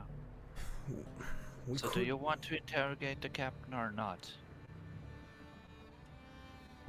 Yeah, let's see if we can get anything out of him. Just throw you Alright, guys back on the map. I would kick him in the ribs. Well, he's See. currently knocked out. The only way you can revive him is you would have to heal him in some way, or simply wait until he wakes up, because you guys like beat the crap out of him. I'm going to kind of sit him up and tie some rope around him to bind him in place, arms, legs, around the torso. I'm going to look at the party and be like, do we have any healing left? Anything? I can Do you give have him. just a little? I think I've got a little bit left in me. I just need a little I spark can, in him. Just the smallest lay on hands. Okay. Just 1 HP. 1 HP defibrillator. All right. Yep. You kind of let the radiant energy flow through you and into him, and he's motionless at first, and then I immediately, like, with clawed fingers, grab up under his chin, and the claws kind of sink into his cheeks a little bit. he just scowls at you. Who hired you? I ain't telling you shit. You're going to die here if you don't. People die on the streets of Baldur's Gate every day. What's one more? You don't have any value in your life? You don't care about yourself? I knew the risks my old line of work takes. My friend here, with the fire, could make your life a living hell. He could resuscitate you repeatedly, over and over, and we could play this game as long as I want. So why don't you just tell me right now who hired you, and I'll put you out of your misery instead of having him torment you. Yeah, I mean, he's pretty scared of Kleeck, so go ahead and make an intimidation with advantage. Not my strong suit, but here we go. Son of a bitch! 7. mean, He just sneers at you and just spits in your face. Let's wipe it off. Stand up and just kind of shove his face back. Fine, he's of no use to us then. Kibnaak, get rid of him. Yeah. That's unfortunate. I would just come from behind. Can I try persuasion before that happens? What are you telling him? Or trying to tell him to persuade you? Just say. I quickly bar my hand out like against Kibnaak and do thaumaturgy. Thaumaturgy, however you say it. Thaumaturgy, yeah. Do the blazing white eyes, and I say, "This is your final chance." I will grant that the fact that you are stopping me and put the axe. Make a persuasion check. Gosh, this is not my strong suit. Let's see if I get Make lucky. a persuasion check as he can basically feel the axe blade of Gasz just on his shoulder. Kibnaak. Or sorry, Kibnaak. 19 plus 1. So 20. 20. All right, pretty good. All kobolds look the same to you, huh? We don't. That's racist. He kind of grimaces and looks at Kibnaak, looks back at you. Rivelin Blackhand. Oh, that son of a bitch. Oh, no.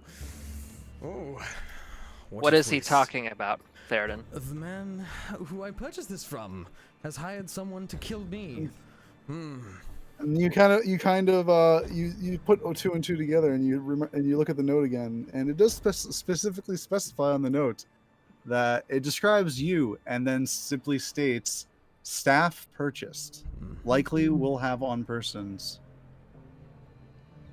Oh. Is everyone in Baldur's Gate fucking dirty? I walk away, like, frustrated. I feel very betrayed, and I just turn and magic missile him in the torso. Okay. Yeah, the missiles immediately just pierce his chest, and he just and the life leaves his eyes. Nor kind of flinches and like recoils, like or draws his hand back, like from the guy, and he gives a quick glare to Teraden and says, "A little warning next time." Sorry. And his hand and arm are just smoking a little, with the symbols on his arm kind of lighting up. Let's keep moving. We need to get out of the city. I don't know if we can stay the night. If there's more people looking for us, for me, then I need to leave. Point that I have been denied a kill. Well, I'm sorry. You've killed plenty of other people. And a giant monster. To be fair, this might be my first actual kill, or second. There haven't been many. I'm gonna look at Theraden and say, so we don't stay at the Elfsong Tavern tonight, but we can't get on the road when it's so dangerous right now. We need to rest. We can find another place to stay. Maybe the Flaming Fist will take us in for a night.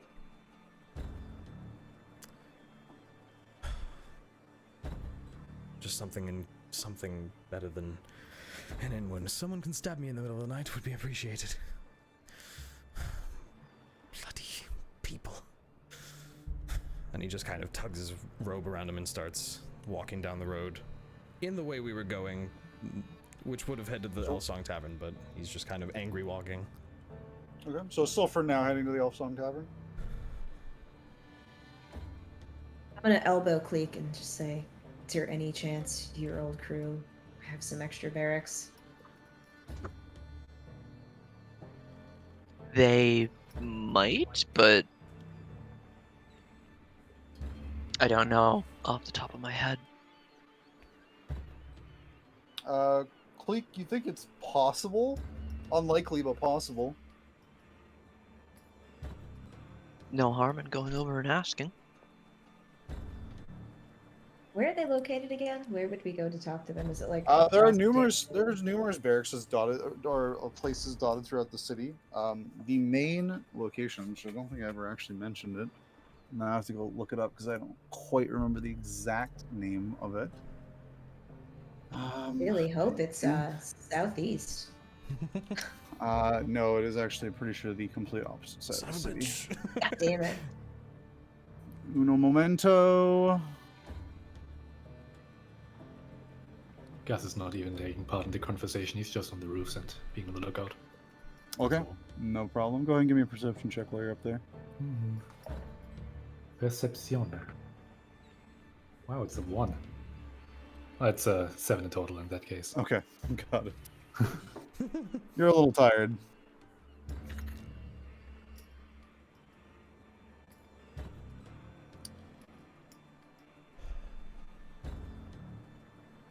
So you know that the location of the main headquarters in the Flaming Fist is the Sea Tower of Baldurin, which is actually located right Oh. here. I'll put a little box on it. Right here. That's quite far away. I don't see it. Right here. You know, Oh, I see. Yeah, that's really fucking far. We're Yeah. not going there. Because we're like over here Uh, somewhere. Well, guys, what if we just stop at Gaz's hideout, at least to get a short rest before we I think a go lot all of us the way. probably need a long rest. Okay. is it Guess- Baldurin? Yeah, Baldurin. We can just hold Yeah, we shifts do. at the Elf Song. That's mean, not a bad Yeah.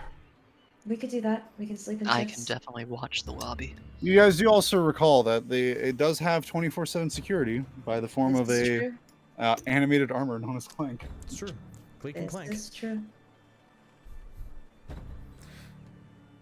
think you could probably stand Alright, right next to Clank and they wouldn't know any different. Then you'll head back to the Elfsun Tavern, and we're gonna take a short break here. Yeah. Thank back. God, I'm starving. I have Yeah. to use the bathroom so bad. Same. So we'll be back before the half-hour mark of the hour. Wonderful. Okay. All right. See you in a bit. Guys, Yes. I'm See you so later. fucking pumped.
We are back. Cool. We're back. Cool. Cool. All right. So you guys make your way back to the Elf Song Tavern without incident.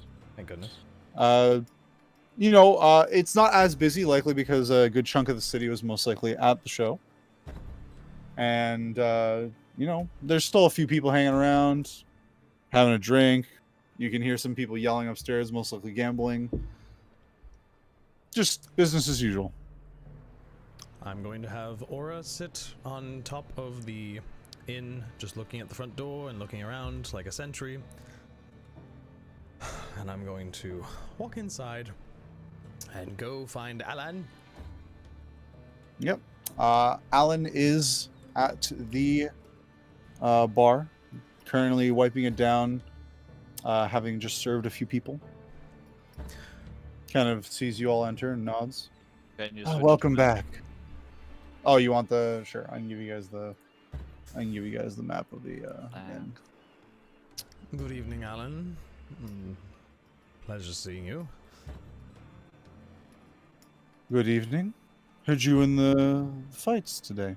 We were. Seems like you survived. Amazingly so, yes. I'm assuming quite a bit wealthier too. Oh, tad bit, yes. Might I ask something of you? Of course. And I'll kind of lean on the bar and just like beckon him like closer and just kind of hushed. He just kind of leans in, kind of still waving a mug down, listening. If anyone comes in and asks for me or about me or someone that looks like me, I'm not here. Okay? He just nods. Good. You didn't Anything for see such a good anything. customer. Thank you, sir. Now look at the rest of the group. Fucking trust him. Hey, Alan, we can trust. He's been nice to us. Oh, that's how he gets you. I would look at the rest of the group and just be like, okay, we should get some rest. We need to leave first thing in the morning. Unless we have anything else to do, I want to get out of the city as fast as possible. I have a little bit of. What do you need to do? I mean, I would like to talk with Gasz about that. I mean, Okay, real quick. Rue just sits down in the corner and she's pretty much ignoring everyone. She's gonna sit down here by the fire and start meditating. And I'd like to start doing a short rest if possible. Sure, no problem. Okay. Short rest, 1 hour. Is everyone going to be taking a short rest? I take it. I'm going. I guess We're trying to. Gus You're going will straight to go bed? to the. Oh, straight to bed. Okay. Gus will go into the dragon room if it's free. It is currently still empty. Cool. Because it's the best room. And Hey, he yeah. will. Huh? What is it, Kip? do you still want that dagger? Oh, it was a really nice dagger. It was. And the dude that has it wants to actually mug us or kill Theraden. Oh, is that true? I didn't pay attention to that.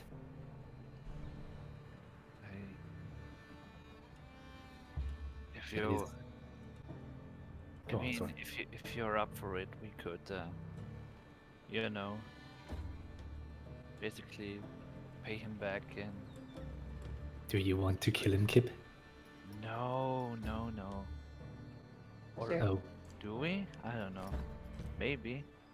Gus just shrugs and is just like, oh, if you want to kill him, then we could do that. I mean, we can think about it, but for now we could just get you that dagger. Gus gives a nod. I would like that dagger. I And know. if he's a bad guy, then maybe that would be only fair if we take from him. That's actually, that's what I thought. So do you want to go later this night? Yeah, let's get a good rest and then after that we can discuss how we do that. Are we all doing short rests, or are we waiting It's up till to you morning. guys. Theraden's going for the long rest. His whole plan is sleep, leave. I need to long rest You too. have no spell slots. I know. So yeah, I'm going to bed. Keep in mind, you also have to inform. You have to also inform Philaster who wished to accompany you. Where cares was about that guy that guy? again? He said he would meet you at the. He would frequent the Elf Song Tavern. Right. You can take a look Actually, around now if you see if he's I around. would love to see if he's hanging out. Go ahead and make a perception check. Why? 5. Because he said so. My dice are rolling like crap. Unfortunately, you do not see him. I've still got a lot of anger coursing through me.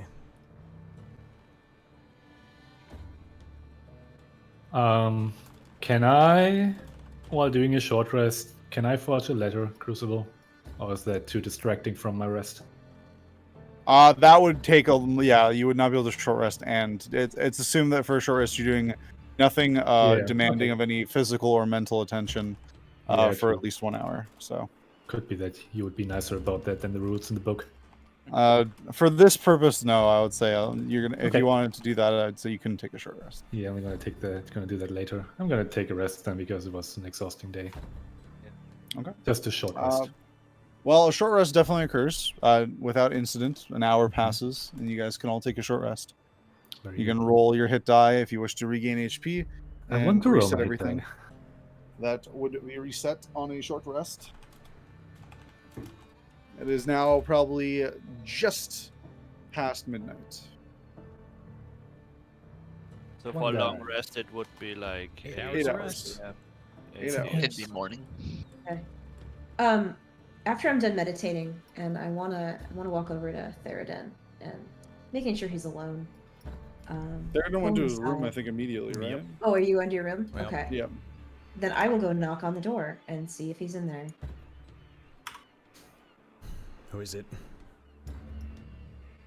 It's rude. Do you have a second? Yeah, come in. She closes the door behind her and looks at him with like this stern face and says, hey, so I've got somewhere I need to be tonight. If I don't come back in a couple of hours, look for me in Tumbledown, maybe? You. Hold on, you're going out on your own. Yeah. Yeah. You certain I that's a am. good idea? No, but Is this I feel related like I to have your to. Harper's business, or is this something else? I met someone in the crowd, and I've never met anyone who smelled like that since a long time ago. I see. Well, I can't stop you. I'm not your guardian or anything. You are your own person, but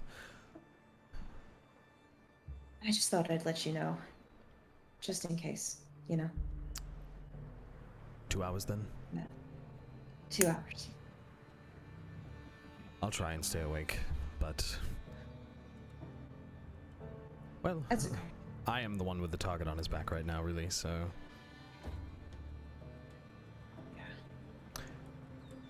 Well, how about this? Take my bird with you. She'll follow you. At a distance. At least far enough. I won't be able to do my whole see-through her thing, but maybe it'll be comforting to know that someone's watching over you somewhat. Sure, and I can send word back if I need to. And you're fast. I'm sure you'll be fine. I'll be fine. Thanks, Theraden. Just be safe.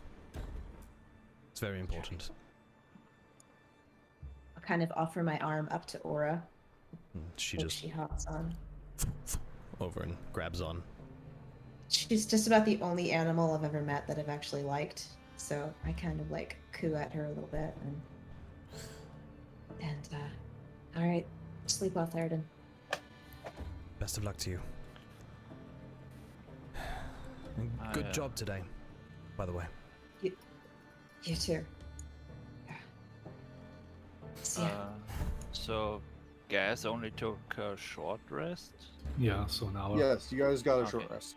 Okay. Yeah, I took a short rest as well with and used 2 hit dice. Okay. And I got how much was it? 22 HP back. Plus the 6 from the what's it called? I think the Constitution modifier. Yeah. So I'm not back on a total of 47. Okay. Rue, are you leaving the inn without telling anybody? Yeah, I'm gonna Go try on to your own. stealth check. Maybe I'll go out one of the back windows actually over here. I was gonna say, for the record, Kleeck is standing near the door. He's Yeah, I'm gonna kind go of out the watching. back. Please go ahead. If you're watching, if you're on lookout, go ahead and make a perception check, and you make a stealth check. Rue. The others 16. are, if you're all still in the dragon room, you wouldn't see this. So. Okay. 16 stealth.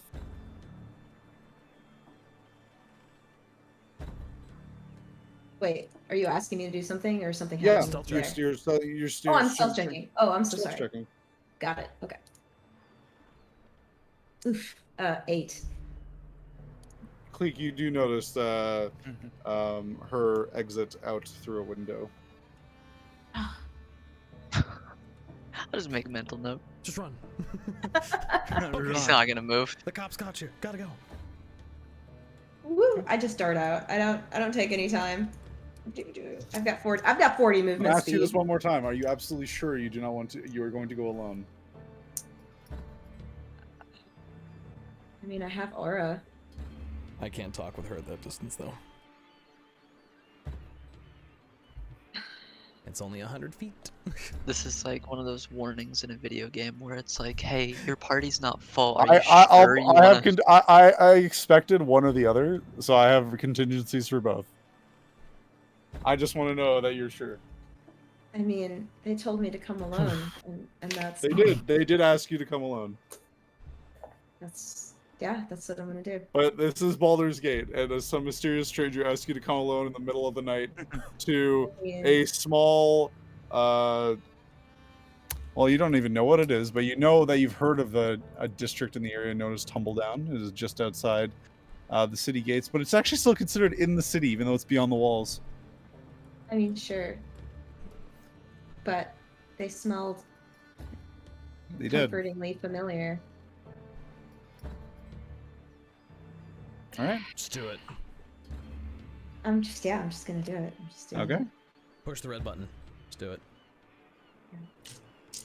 So we're gonna have to hold off a little bit on over there with you guys, Gavs and Kib.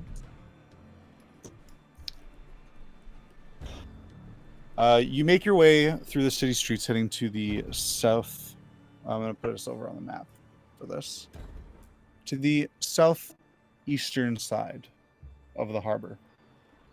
Asking around to near any nearby passerby, you catch a flaming fist here and there. And you ask them where Tumbledown is. And they say it's beyond the city's easternmost gate. It is the only part of the city that they will actually let you go outside of. You exit through the gate, and it takes a small dirt path up, heading into what is known as Dust Hawk Hill. It's such a large hill that eclipses the sort of shore area that is Baldur's Gate. You make your way into what looks like a small, quaint, almost village-like. It still looks poor, but not to the point where it's like people in, they're not completely destitute. They're not living a complete life of squalor. This town, this little part of the city, is actually shrouded in heavy fog, right underneath the hill. So as you enter the town, there's quite a bit of lack of vision when you approach this part of this part of Baldur's Gate into Tumbledown. What do you do? I suppose first things first, perception check, see if I can smell anything, see if I can hear anything concerning footsteps. Just want to be aware in general. You're just out on the dirt paths, and you're just amongst small buildings and homes of Tumbledown. But yeah, make a perception check. 14. 14. Okay. The streets here seem empty. There doesn't seem to be anyone out. It's quiet. You see a couple of lights on in some candle light on in some of the buildings, but beyond that, not much signs of life. Okay. I will. I'm assuming you're looking for a beggar in yellow. I sure am. That's what I figured. Yeah. I'll take that perception check. It takes you the better part of 15 minutes or so, 20 minutes of walking around. No one to ask for any directions, but you eventually stumble upon someone that does meet that description. You see a man in sort of almost a yellow, almost what you consider like a poncho, essentially. Mm-hmm. And seated on the stump of what looks like an old tree outside of what looks to be gates to a cemetery. Do you approach? I do, but I want to have like a healthy distance of at least like 20, 30 feet between us. Okay. Enough where he can see me. And I want to be using my staff as a walking stick and kind of very carefully approaching until we can make eye contact. Okay. The individual is looking down at the ground, and even when you're within 20 feet, does not look up. I want to hit the ground with my staff to make a noise and see if he... You see the man kind of twitch for a moment and then stir. Oh. And you hear the sound of like almost like sniffing. Ah. You're the one. The man kind of looks up, and you see a male. It's a male face. Appears human, but old and rough, very weathered looking. You see some kind of just wispy, long, white hair, kind of coming down the sides of the face a little bit. And he gestures with one hand towards the cemetery. Follow your nose.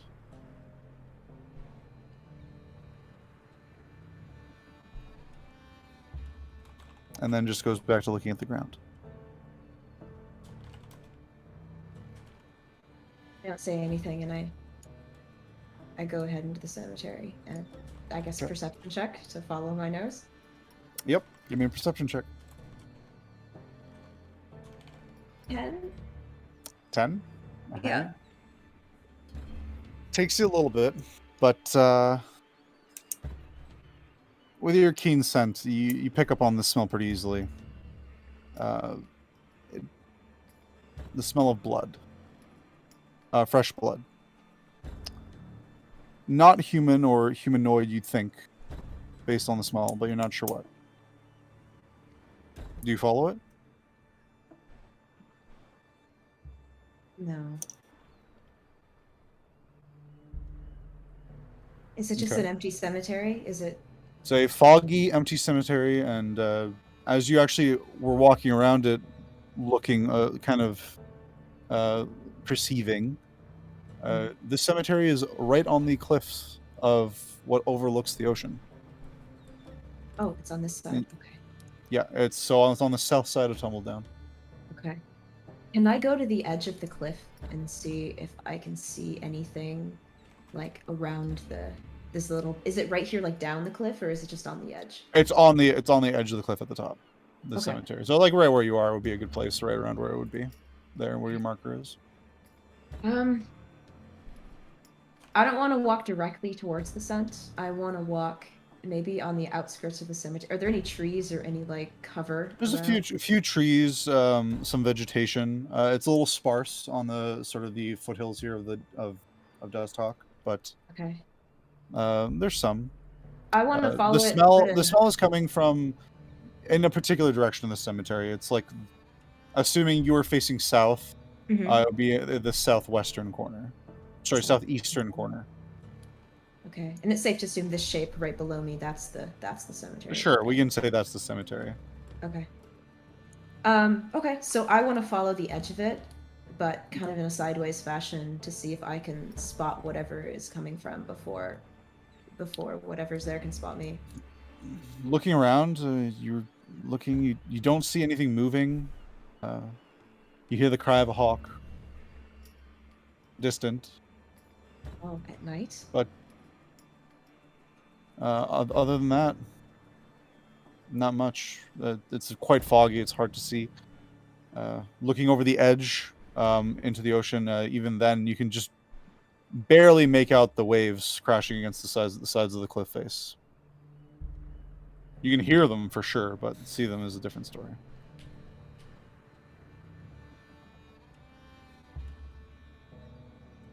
Can I see where the scent is coming from, or it's still like further into the cemetery? It's only you can't specifically tell, like see. There's no clear indication like, oh, there's a corpse here or anything like that, but you know it's in that direction. You'd have And to investigate closer. I'm not close. Okay. Okay. I guess I will stealthily approach.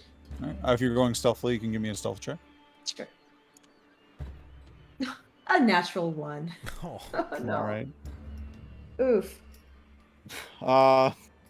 Unfortunately, Yeah. it seems to be there's a few tangled roots here and uneven ground, making it a little hard to be stealthy in this situation. Mm-hmm. But you make your way towards the area you think the scent is coming from, and you come across what appears to be a small mausoleum, unmarked and overgrown with ivy and other vegetation.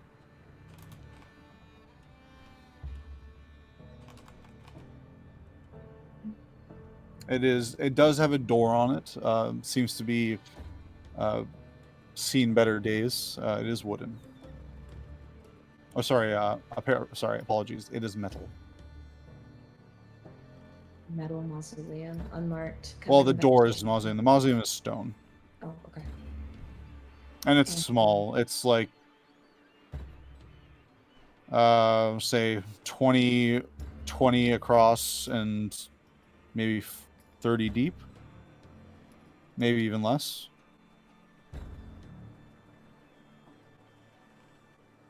Are there any signs of activity? Is it? Make a survival check. Okay.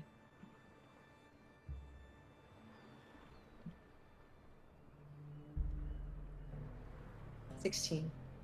16. You look on the ground around the front of the mausoleum and on the sides, and you do see signs that there's some foot traffic. It is a cemetery, and you figure that at least maybe the people of Tumbledown probably bury their dead here, and occasionally come and pay respects. Press F. But damn it. Sad air horns. you do notice a few of the footsteps seems to go towards the door here, and appear to go inside, or signs that people do have opened this door on a semi-regular basis. Mhm. Like, it doesn't look like this is being is overgrown as it looks. It doesn't look like it's being totally abandoned and no one's, come here. Right.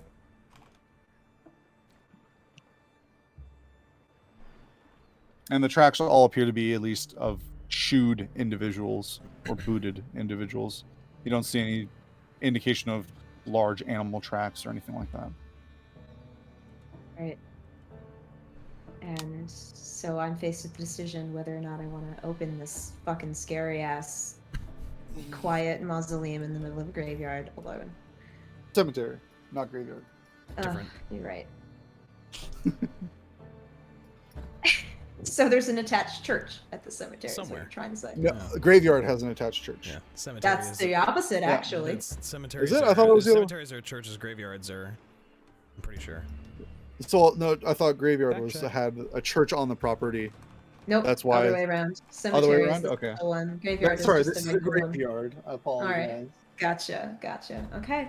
Well, I did not know that. Yes. yeah. The difference between a cemetery and a Oh. graveyard. With Ara on my arm, I kind of just want to tell her, just give her a whisper. I don't know, is she capable of like communicating to Theraden? Like if she were to fly back to No. him? Well, Okay. she'd She'd have to back in fly- range.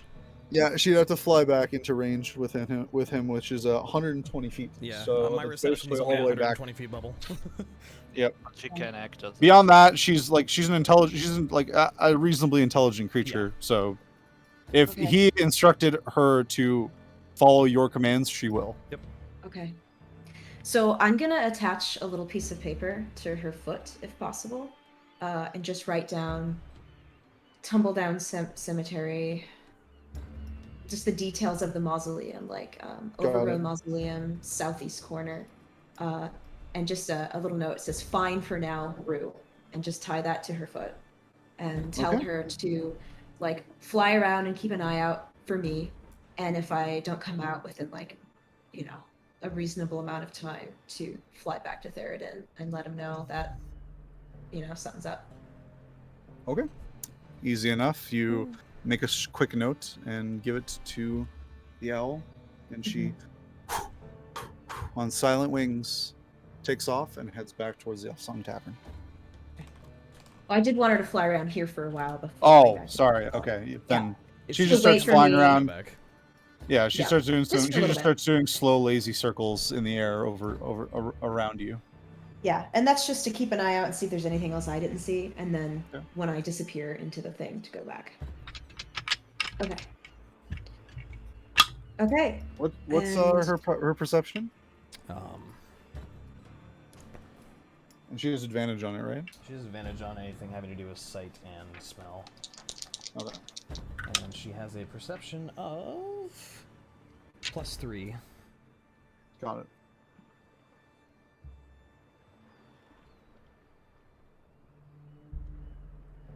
And she can't Of course, provoke if she saw attacks of something, opportunity. how would I know that? Yeah, exactly. You don't know what she sees, but I know what she sees. I just want to know if she sees it. Okay. So It? Anyway. Okay. Anyway. don't read into it too much. Anyway, so you're in front of this unmarked, overgrown mausoleum. What are you doing? Can I do one more perception check before thinking about going in? Like through the door? You want to hear inside? Yeah, smell, hear, anything about this place. The smell is definitely coming from inside. You can tell Okay. even without a perception check, as it Okay. is the strongest here. Okay. You can go ahead and make a perception check again if you want to hear anything inside. Oh god, natural one, What is no! happening to you? Wait, do I have advantage on smell and hearing checks? Do you? I think it's only smell. Okay. In that case. Wait, it's smell and hearing, I believe. Is it? Check. Double check. Double checking.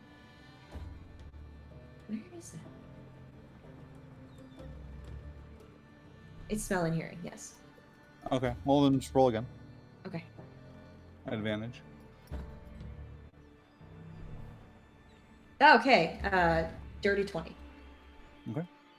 Put your you put your ears up to the door and listen in. You hear a faint sound of air inside, like moving air inside. And now, as you feel it, you can feel even a breeze coming from the other side of the door through the cracks, but no sound other than that. Mm-hmm.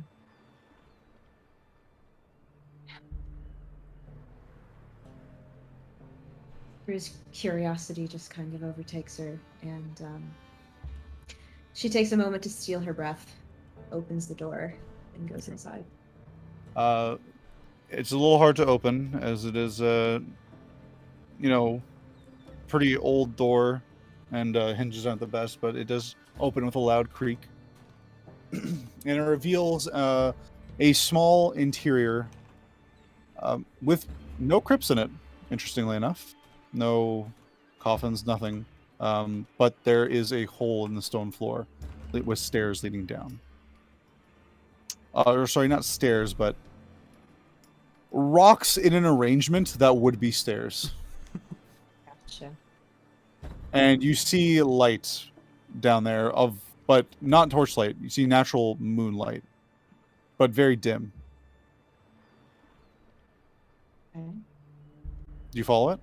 I do. Okay. You go down about almost 30, maybe 40 feet before the stairway just opens up into the side of the cliff underneath the cemetery. And you just see the sheer cliff face with just the open ocean in front of you. Make another perception check.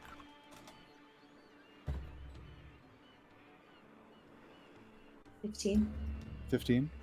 You look down, and even through the fog, you can vaguely make out what appears to be a path just below you along the sheer cliff of along the cliff face, right against the wall. Looks very narrow, and it's about 20 feet down. Okay. You'd have to either jump, climb, or find some other way to get to it. Well, I could jump. Okay. Jumping to it would be pretty hazardous. It's a very narrow ledge. Okay, so you're saying it's a ledge on the side of the cliff face. Imagine you're going downstairs, and the stairs just suddenly end, and in front of you is just a gaping hole in the side of a cliff that you're looking out of. Okay. And then looking down, straight down below you, you can just barely make out what seems like maybe a path that you might be able to take that follows the. It's a worn, like people have been walking. From here, it'd be hard to tell. It just looks like some place you could at least put your feet on and stand. That's the I'll only draw, path and here. it's heading here. I'm gonna just draw something here for you. So it's heading this way. That's probably hard to see because it's a really bad color. Let me use like white. Use like pink or white or something. It's heading this way.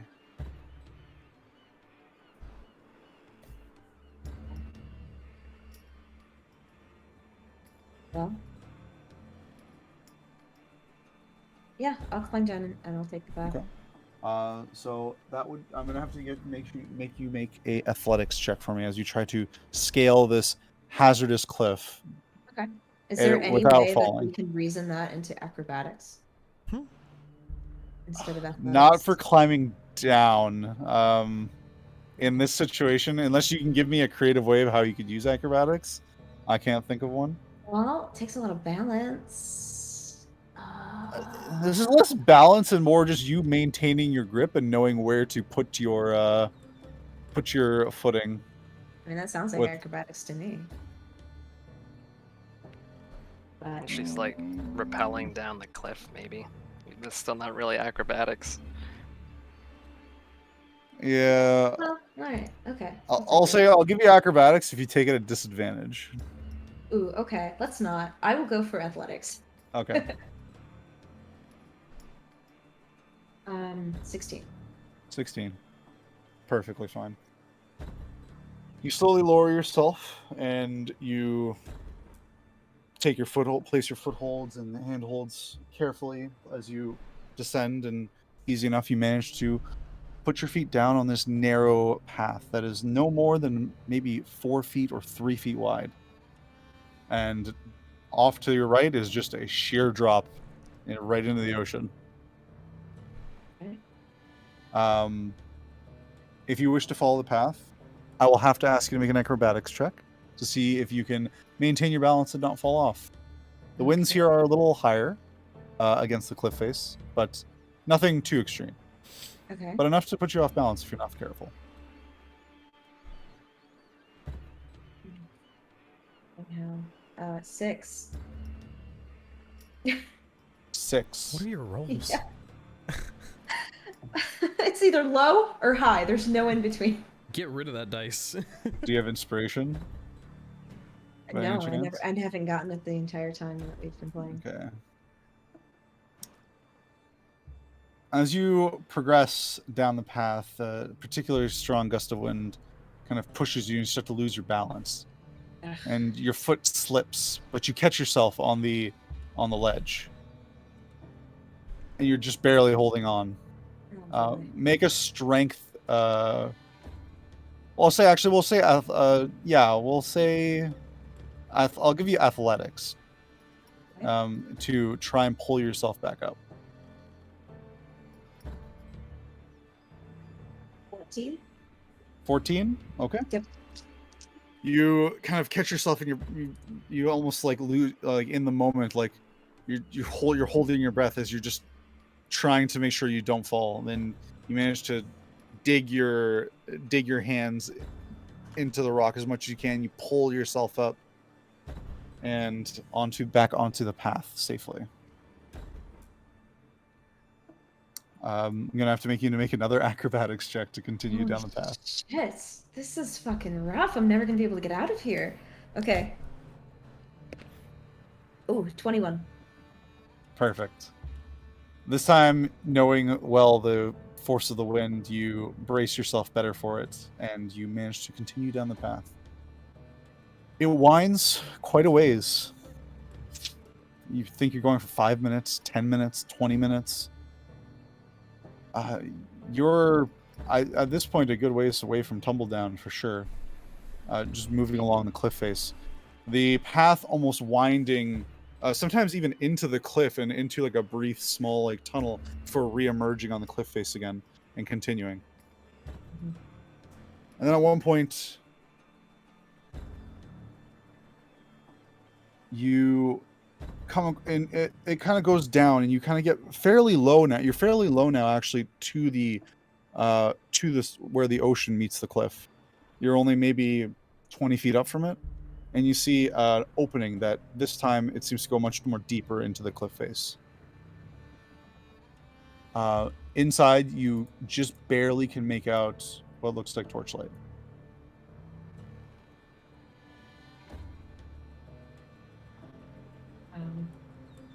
Okay. I suppose there's only one way to go unless I decide I want to go back, which I don't at this point. So That's up to you. You at this point it's you can go back, go forward, or if you have something else you want to do. You can definitely. You believe you could make it back, but it would be you'd have to go through the same process again. Yeah. Though this time I would say it'd be easier because you know what to expect. Since you did it successfully already. Can I stealth forwards? Yeah, go ahead and give me a stealth check. Oh, natural 20. There's the All right. 20. And that's plus 4. You think you get down and you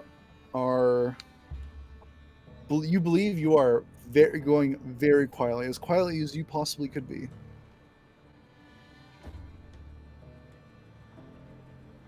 Do you proceed? I do. All right. You enter into the mouth of this opening, and you follow a small cave entrance. And you get that smell again. The same smell you smelled on that man before who spoke to you. Reminded you of your parents. Except this time it's much stronger.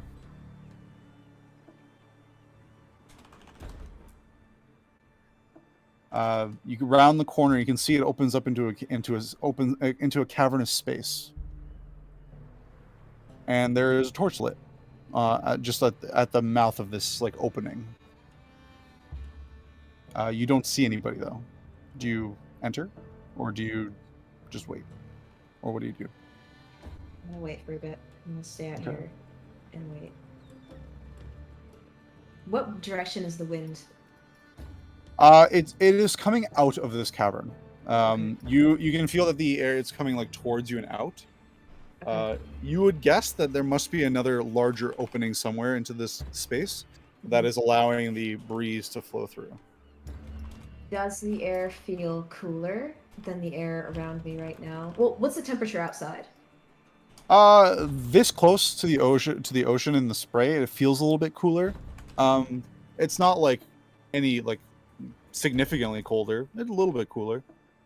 Right, but like what temperature? What like it's summer? What temperature is it outside? Oh, I mean the time of year, it's like it's like very late summer, early fall kind of deal. So it could be cooler near the coast, but it's hot outside still. Yeah, it can be, especially during the middle of the day. It can still be warm. Okay. Does the air coming out of the cave feel cooler than the air around me, No. or does it feel the same? It feels the They're same. the same. Okay. All right. You wait a moment. Another moment. And you hear a voice. You're quite silent. But we know you're there now. We can smell you. Did the wind direction Come out. change? Nope. Okay. Can I look and see if there's anybody behind me or like around me on the cliffs? There's nobody around besides. Well, like, you're I'm hidden kind of inside in the cave. you're inside a space right now. Oh, I'm in the so- cave right now. Yeah, I you're thought it like was so just you outside you of it. entered into it, walked a little bit into it, and then you see it opens up into a space inside the cliff. Okay. Gotcha. Okay. And there's and at the mouth of where this opening is, there's a single lit torch on like a what do they call it? Like a tiki torch kind of deal. Oh. And Not I- a sconce because it's not in the wall. Yeah. It's Mhm. planted in the ground. Right. So you hear Can I- this voice call out to you. Okay. What do I'm you not do? going to answer, Okay. but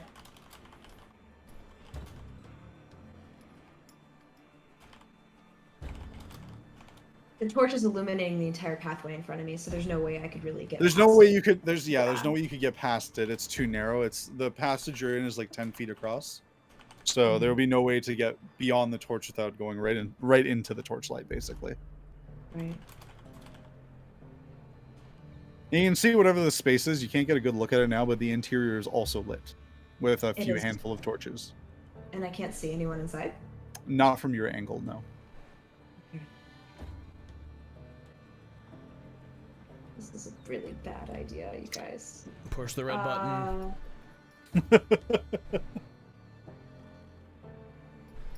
I wanna say out loud and say,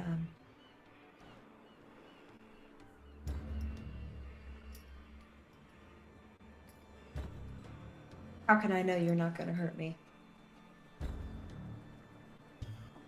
If we wanted to hurt you, we would have done it a long time ago. Like when we were following you into the cemetery and across the cliffs. We almost came in to help you when you were about to fall.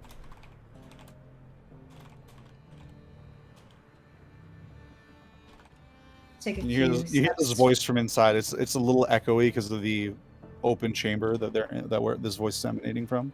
So it kind of echoes a bit. I steal my breath again and take a few steps into the torchlight.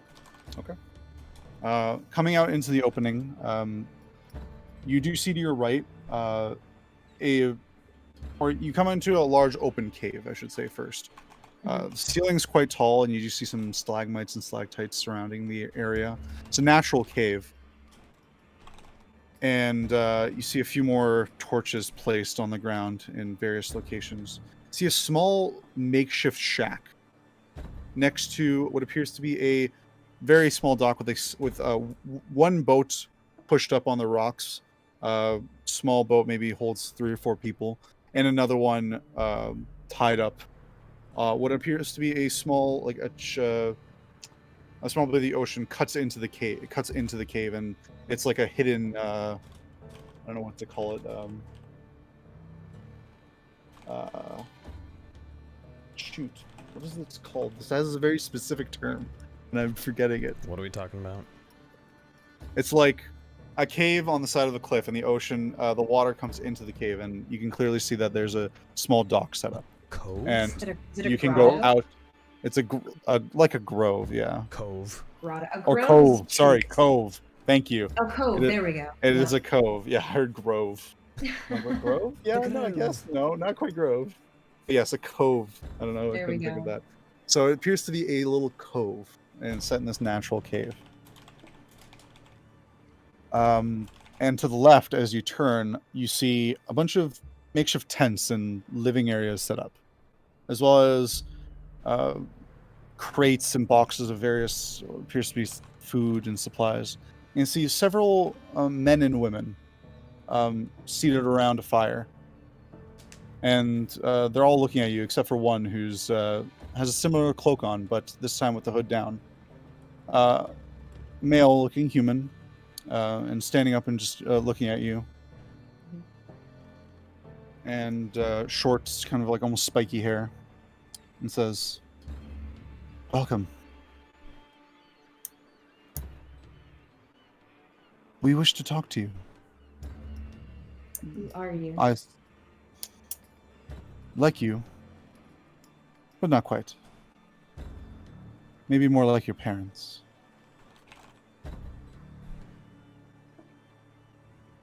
To be frank, I won't play any sort of mind games. We all share in the same curse of lycanthropy. And we can tell you have that too.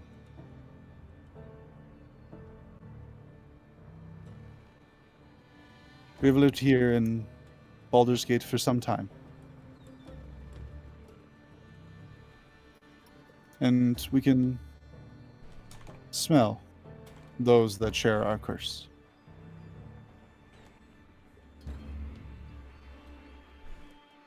How many of you are there? From what you can see in front of you, you see 4 plus them. So 5 total. Mm-hmm. But I ask him, how many of you are there? Because I don't assume that this is everybody. Maybe it is. I don't know. There's a few more. Some of them are in the city, some elsewhere. We don't always keep track of each other, but this is where we convene. This is a place of shelter, should we ever need it. We've lived amongst the people of Baldur's Gate for a number of years. Come, sit by the fire. And he kind of gestures. Would I have ever heard of what lycanthropy actually is? Probably from your parents. They would have told you. Okay. They would have definitely told you that it is a curse that afflicts humanoids and allows the, and you know, I mean, you guys know what lycanthropy is, so Okay. I don't need to explain it. Okay. So you would definitely know what it is. You'd be familiar with it. Mm-hmm. But it also, okay, yeah, I'll sit with them. Okay. You approach. Some of them move aside and make room for you. A couple of them kind of just stand up and then walk away. One of them, a male human, just sneers a little bit at you Sneers. and looks back at the man that was being talking to you. Can't keep taking in every stray that comes in off the streets. I look at him and I say, I'm not asking to be taken in. He doesn't even respond to you and just keeps walking. Walks off to another part of the cave. And the man replies, "Sorry about that. As you could probably imagine, most probably wouldn't appreciate our presence in the city. given our known tendencies of some of the people that share our particular situation. So. Oh.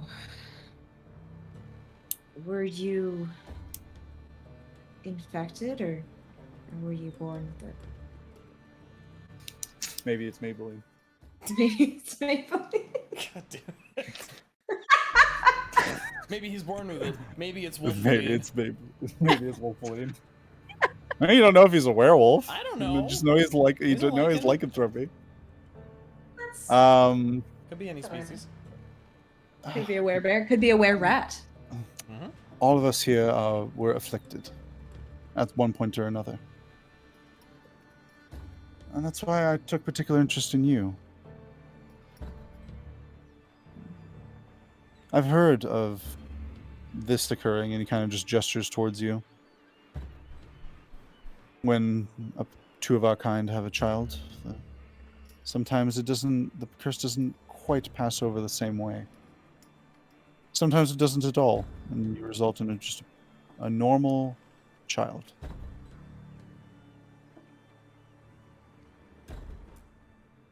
But I could tell that you've struggled with it. Probably much in the same way that those that get afflicted with it do.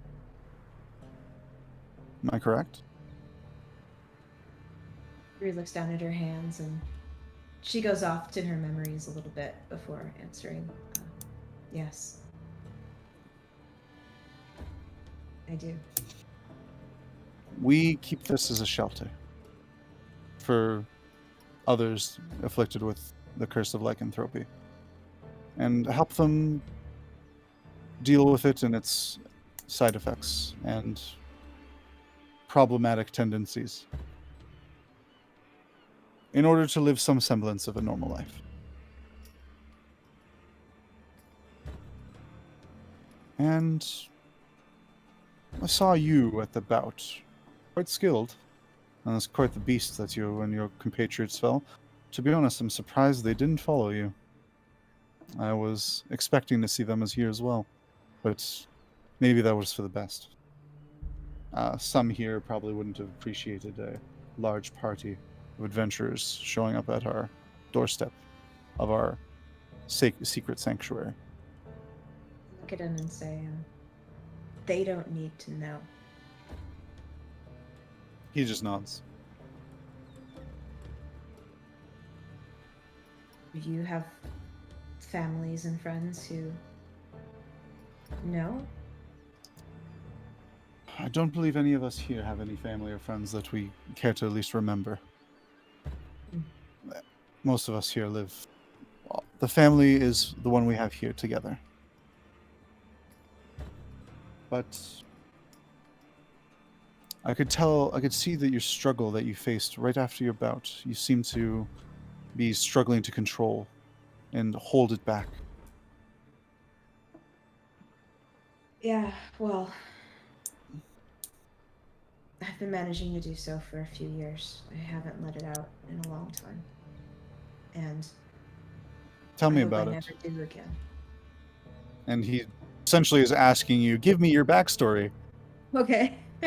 You can. We don't have to go through the whole thing because it'll probably Sure. take too long. 'Cause No, I'm not going to give him my try- whole life story. Try and get through this, but do you give him like the general details?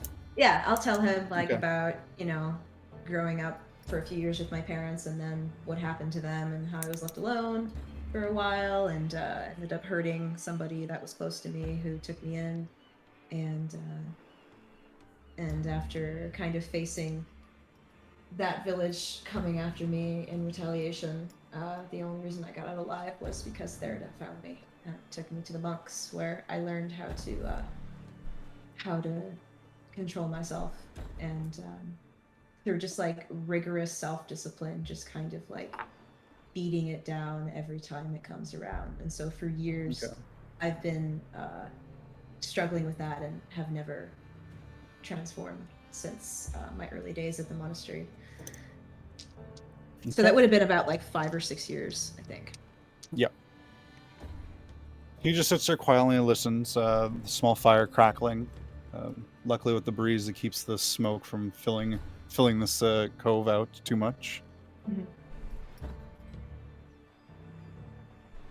I also tell him how,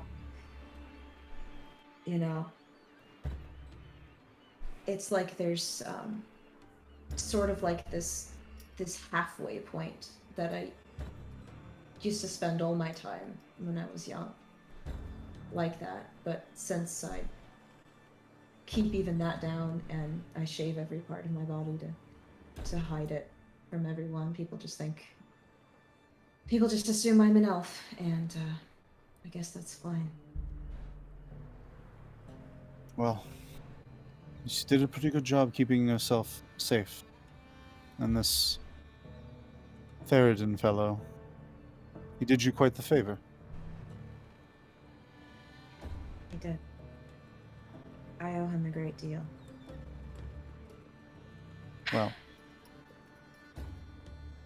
I can recognize and acknowledge that you have done well in controlling it. However, unfortunately, even with one that's not so, I wouldn't say pure, but I would say unclear or unfocused in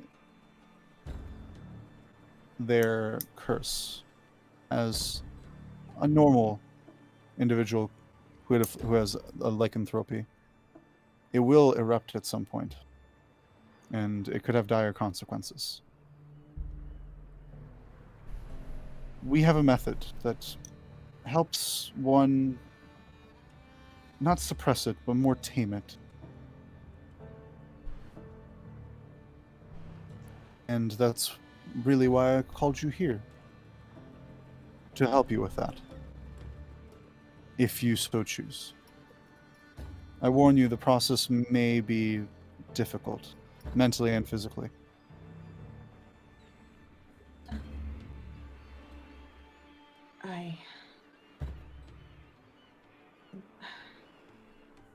It'll help me keep it away. It'll help me. It'll help you come to terms with that part of you in a way that you could live more harmoniously rather than opposed to it. Think of yourselves as the two parts of you as forces working against each other, rather than with each other. And currently you're using what you've learned to push it back. Where this will help you let it in and then accept it. Rue kind of like clenches her fists and looks at him and says, I don't know if I'll ever be willing to accept it. That is up to you, but I warn you, for those that don't accept it and fight it their whole lives, I personally have never seen it go over well. In your case, who knows, since I can't tell if you truly have the same curse that we do, but it is extraordinarily similar. But you are different, that is for sure.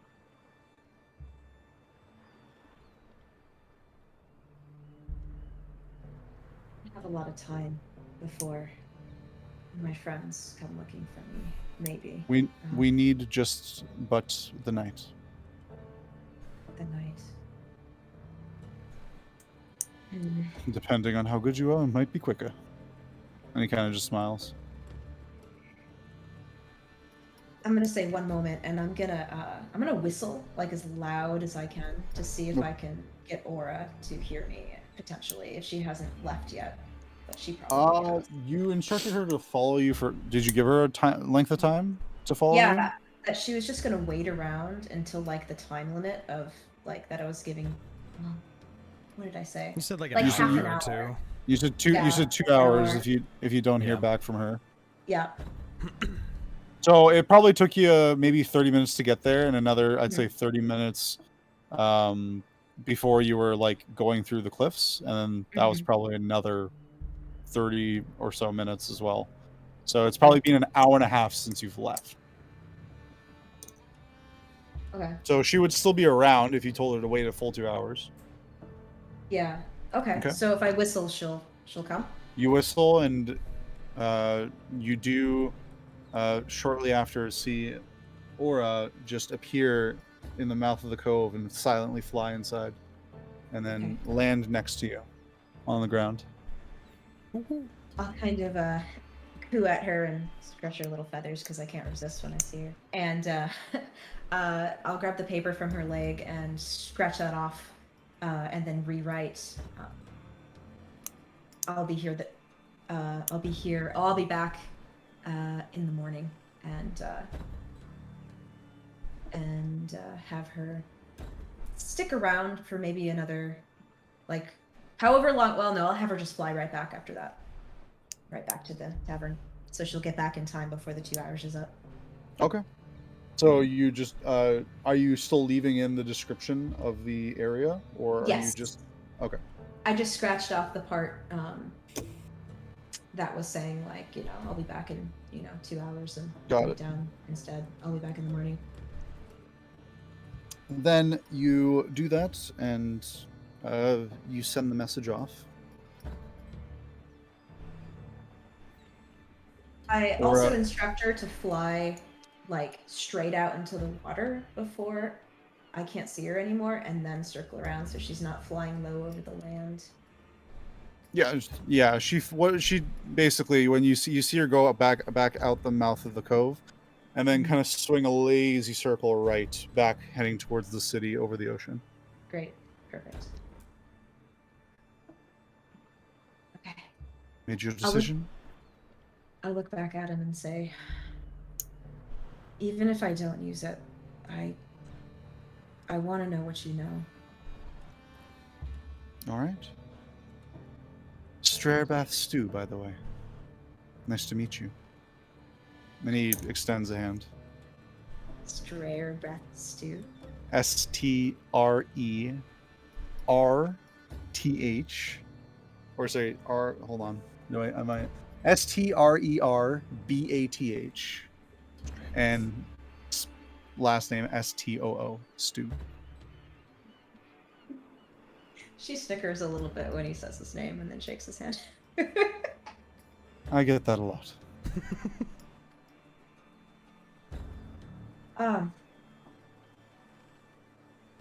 Gee, I brought some rations with me. I didn't get a chance to eat. Do you mind if before we Feel begin? free.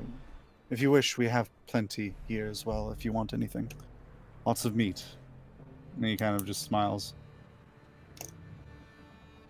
She smiles back, kind of like, it feels really strangely nostalgic to be around people like this. And the smells, like the way smell connects to memory is very powerful, and she feels probably safer than she should, given that this is a group of strangers. Okay. But yeah, she'll eat up and be ready. As you're eating, he starts to explain. The process is somewhat of a ritual. Involves using our blood, mixed with a little bit of whatever animal we have lycanthropy through. I take it yours is a wolf? I think so. And he kind of gets up and goes over and disappears around a corner for a moment and comes back. And he looks like he has a little strip of what appears to be meat of some sort, some dried meat. Essentially, you boil this along with some blood of a lycanthrope and imbibe in it. And then you just sit and wait and meditate. Something I'm sure you're quite good with. And you will be tested, as you'll likely go into a bit of a, call it a slumber. And should you come out on the other side successfully, you'll understand a little bit more. And if I don't? It's a long path, but it's the beginning. I will warn you, if you fail, either on imbibing in the substance, as it is, it could have interesting effects on your body. If you cannot withstand it, I've seen some fly into a rage, and we may need to subdue you. If you fail within your own test that you'll be taking, that won't have as dire consequences. That will be more of a just the other part of you bested you this time, and you might have to return when you're stronger.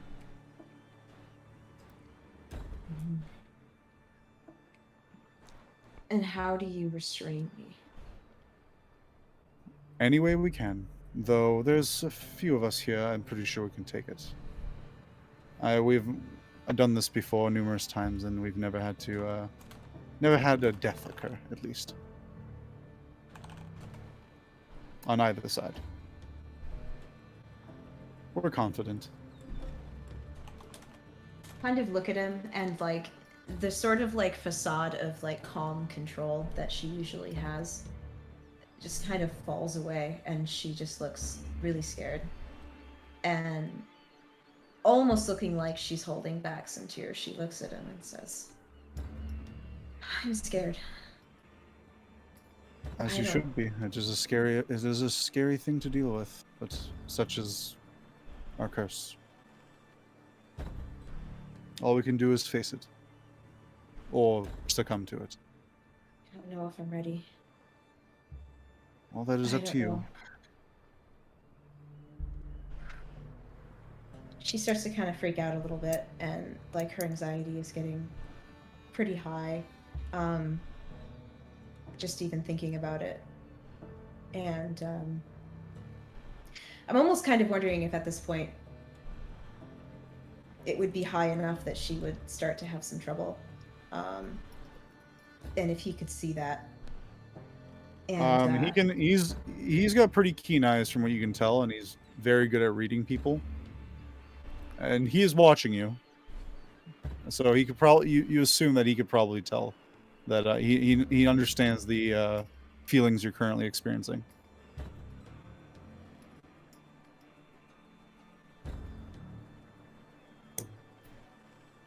I'm gonna look at him and say, I don't think I'm ready for this.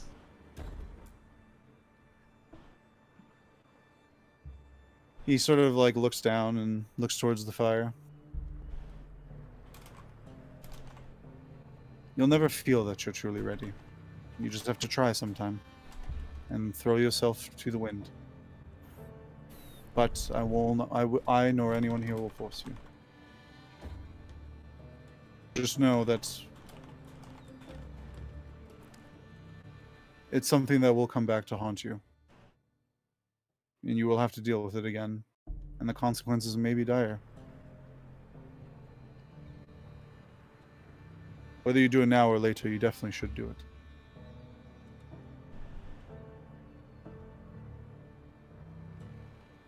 Rue is just like taking a chance to think about her friends and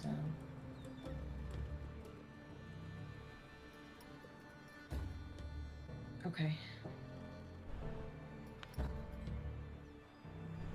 She steals her breath one more time and looks at him and says, for their sake, I'll do it. He nods, and he starts to prepare this concoction you'll be drinking. It takes a little bit. He brings the blood to boil in a small pot over the fire, along with the meat inside. He seems to throw in a few more things, assume them to be actually spices. And he simply explains, it's just adds a little bit of flavor to it, so that hopefully it'll be easier to go down. And shortly, he has it prepared. And at this point, the others who had been kind of intently watching you, none of them speaking, have all mostly dispersed, knowing what's to come. They're just doing their own thing. Mhm. And then it's ready. And he simply pours it into a small cup and hands it to you. Sit in front of the fire, and when you're ready, drink. And we'll see what happens. Okay. Rue sits down in her usual meditative stance, holds the cup before taking a sip. Do I have to drink the whole thing, or just like a sip? You're assumed to drink the whole thing. It's not like a lot. It's like, like a half a cup would be in measurement terms. So enough that you could drink the whole thing in one go without too much trouble. She'll just down it and. And as a bitter taste, you've tasted blood before, but this blood, it tastes. It's not pleasant, and you could definitely appreciate that he added some extra things to it to make it a little bit more tolerable. Mhm. But it's still pretty rough. You can definitely taste the meat that is soaked into the liquid. And easily enough, you drink the whole thing, and then you just sit and wait. You're just seated on the ground in front of the fire. Do you do anything to prepare yourself? I don't know if there's anything I can do besides meditate. Try to Sure. keep control as much as I can. Her instinct is to keep it down, so that's probably what she's going to be doing. Okay. So you sit down and meditate, and as you do, you can right before you start to close your eyes, you can see the other four individuals sort of approach, and they kind of all gather around you and stand there, and you see their forms begin to shift as they all turn into what you assume to be their their hybrid forms, as they all turn into werewolves. Save for Strairbath. He does not. He just stands and waits and sort of sits across from you from the fire. A minute passes. 5. You start to feel a little tingle. And you start to feel a knot sort of build in your stomach. And it starts to build a little bit more, and you start to feel yourself sweat. And it's getting more and more uncomfortable. And then you start to feel your skin almost burn. Yeah. At this point, you unnoticed to you actually shift. And some more of those lycanthropy-like features appear. Just the like subtle. Just the normal stuff, yeah. Nothing unusual. Mhm. Go ahead and make a Constitution saving throw for me. Okay. 13. 13. Mhm. You just got it. Damn. Oh. What did I just get? Not throwing up that the would, video I game. would have been real. Oh no, it would be a lot worse than that.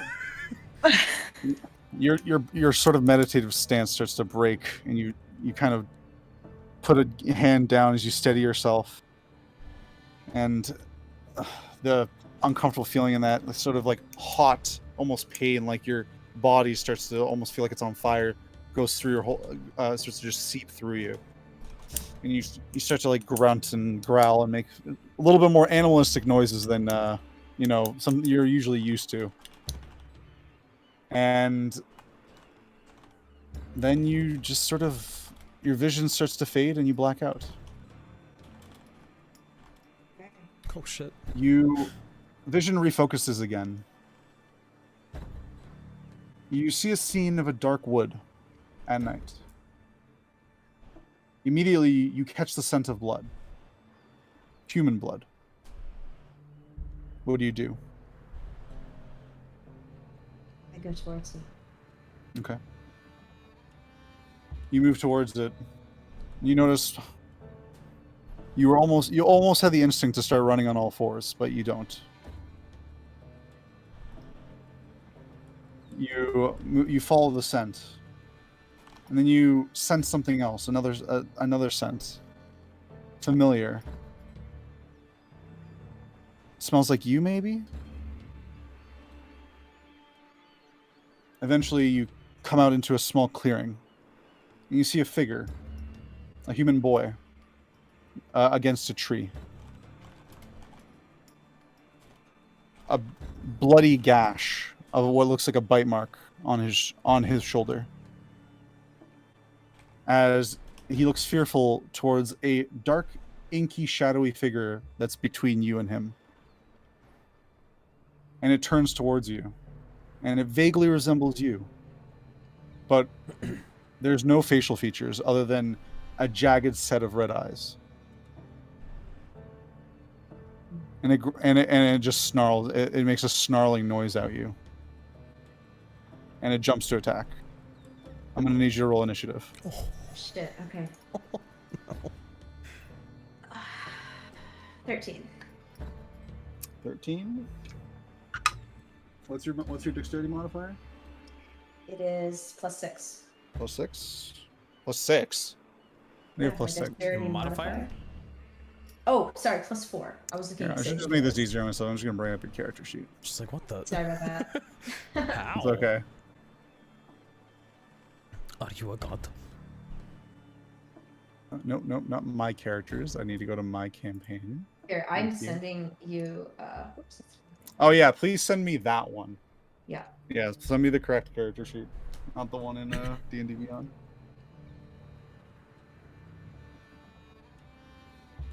Thank you. There you go. Alrighty.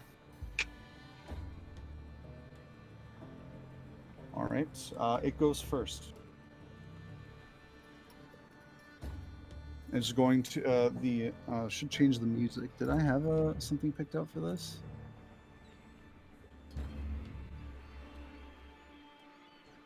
Not sure if I did. You need like Vicar Amelia from Bloodborne. I was literally just thinking. Vicar Amelia Yo, let's Oh. go, man, Vicar with Amelia taste. Vice. Unfortunately, this is the one thing I think I forgot to do, so we're just going to do. Yes. Just go get Vicar I'm Amelia's sorry. song. I'm promising you, it's good. I'm. Just play it for yourselves. Play it for your stream if you want to. I'll just put on the standard ball. We'll just put I'm on gonna the play standard. myself too. All right, it's going to start, and it's going to make an unarmed strike against you, as you see the inky hand come out with large, kind of elongated, exaggerated claws swipe out towards you. Let's say 8. I'm assuming that doesn't hit. Nope. All right. It's going to use Flurry of Blows. And Monk on take. monk fight. Yeah, monk But on you monk. can use Flurry of Blows even if you miss. Yeah, you just take the attack action. Really Right? right. Pretty sure? Sorry. Yeah. Anyway, go on. Or you just have to take the attack action. Yeah. You spend a key point. Gotcha. Never mind. So that's gonna use. Also, for this fight, I'm gonna just tell you to do it right now. Take a long rest, just so you have everything reset. So you're full Okay. HP, full everything. Got it. Okay. All right. I'm just gonna double check my notes here.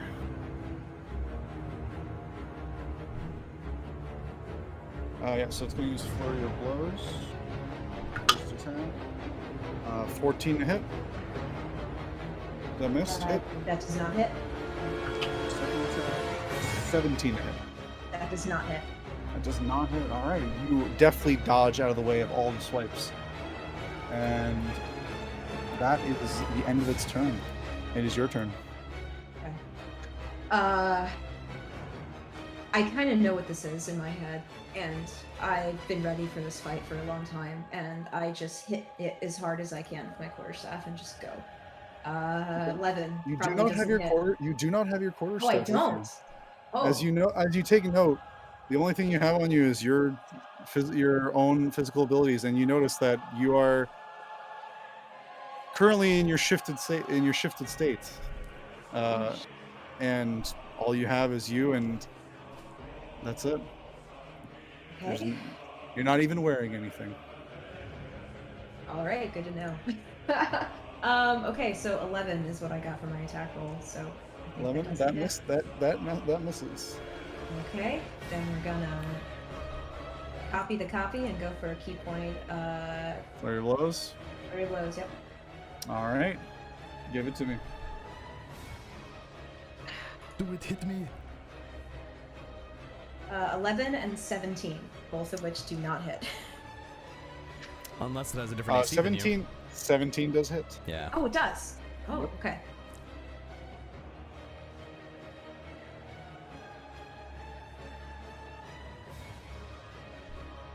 Okay. In that case, can I use the Way of the open hand? technique? Yeah. Yep, you definitely can. I'm gonna go for the Dex throw save. It has to get a 14 or higher. All right. I got a natural 2, even though with its super high dex. So yeah, it's only an 8. Okay. So yeah, it it's is prone.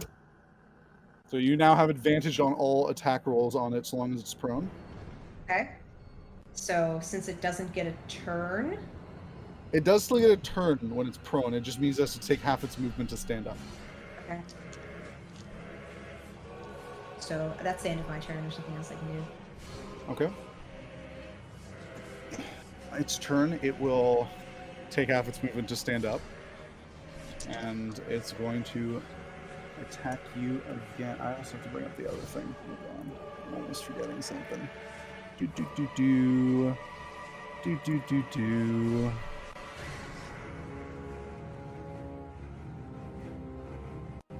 So was that just movement that to stand up? Yeah, that's to all? stand up is just, it just takes half your movement to stand up.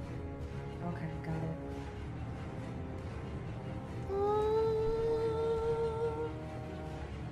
All right, it's going to make another attack against you. Rolling terribly. 3 plus 6, so There's a lot 9. of bad roll happening today. Yeah, It's a lot not of bad good. roll happening. We are just swiping each other, and we're just mirroring each other's moves, so it just misses. Yep. Everything misses. Yep, everything This misses. is the Shadow Link fight. This is the Shadow Link fight. That's basically what it is. Mega. I don't care if it's tropey. Fighting Shadow Self is like the coolest thing on earth. It's great.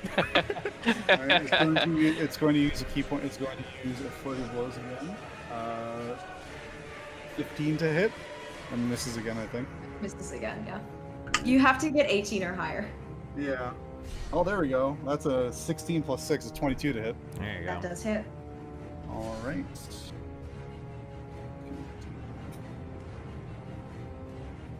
Four's at. Oh, and I'm actually shifted right now, just like You are shifted. Yep. okay. So you have the benefits of all the shifted features. Okay. You take Use those 8. close. You take 10 points of slashing damage as the inky figure's claws just rake across your chest. Okay. In that case, my initial health is actually 47 for this fight. I don't know how to change that. I don't know if there's... Oh, here we go. You can just keep track of it on the side. And that's the end of its turn. Okay. Okay.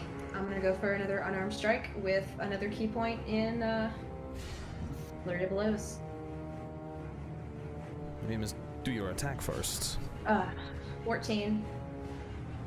14. That misses. Okay. Key point in Flurry of Blows. Jesus. Alright. 13. Oh boy, I need a different dice. 13, unfortunately, misses. Yeah, I'm gonna try again. Wait a second. Okay, here we go. That's 22. That hits. Okay. Even mirroring the dice that actually hits. With Right? a 22. 6 damage. 6 damage already. Is that it? Yep. Alright. The animal kind of gets down low and kind kind of darts to one side and comes at you from the side with another swipe. I'm not using that dice anymore. An 8. Nope. Okay. It's going to do flurry of blows again. That's a 24 to hit and a natural 20. Yeah, that hits. All right, so I'll do the 24 first, the regular hit. It deals 10 points of slashing damage. And now for crit.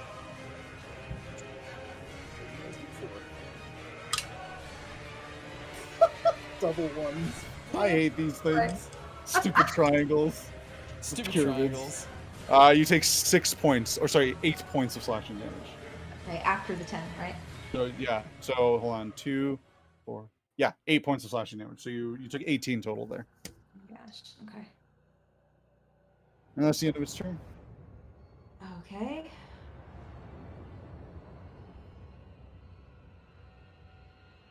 Oh, no attack, no creature within 30 feet of me can make an attack roll with advantage against you unless I'm incapacitated. Was there anything with advantage that you Nothing. did? They haven't done that anything was with just advantage. natural 20. Okay. That was just a natural 20, yeah. Got it. Okay. Okay, well, I guess I'm just gonna once again go for the unarmed strike. Okay. 18 plus 6, 24. 18 plus 6, 24. Yep, that hits. Okay, 8 damage. 8 damage. All right. It recoils in pain as it kind of jumps backwards a little bit. Your fierce blows, pushing it back as it the creature snarls and almost like a hollow, kind of almost otherworldly sort of tone to it. Mm-hmm. Okay. Feeling emboldened, I'm gonna go for another flurry of blows and slash at it as hard as I can. Okay. With 20 to hit. 20 to hit. That hits. Another 8 damage. 8 damage. All And right. I'm just gonna snarl between my teeth and just say, I don't want you here.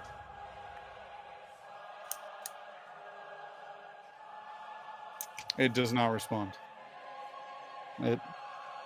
From all you can tell, it's just an animal. Yeah. Alright, and my second attack is another 20 and 6 damage. Another 26 damage. Ooh, The werewolf you're trying to reach is unavailable at the moment. Please try again later. All right. You done? Yeah, that's it. All right. The inky version of you kind of like stands up and then lets out a blood-curdling howl. As you can see, its form starts to change a little and takes on more of that typical werewolf-like form that you're more familiar to attributing to such a creature. And it's going to gain. What's your Constitution modifier? +3, right? Yes. So it gains. As you see, okay, it's just that number. As you can see, some of it's like where you struck it, almost like it's like the inkiness from it almost like bleeds out of it. You can see those areas kind of like almost close up slightly. And it's going to strike at you again. 22 to hit. That hits. Or 21. Does that make a difference? That hits. It still hits, okay. You take, again, 8 points of slashing damage. What are you at? 8. I'm at 8 health. 8 health. This time it can't use familiar blows, but it has a second attack.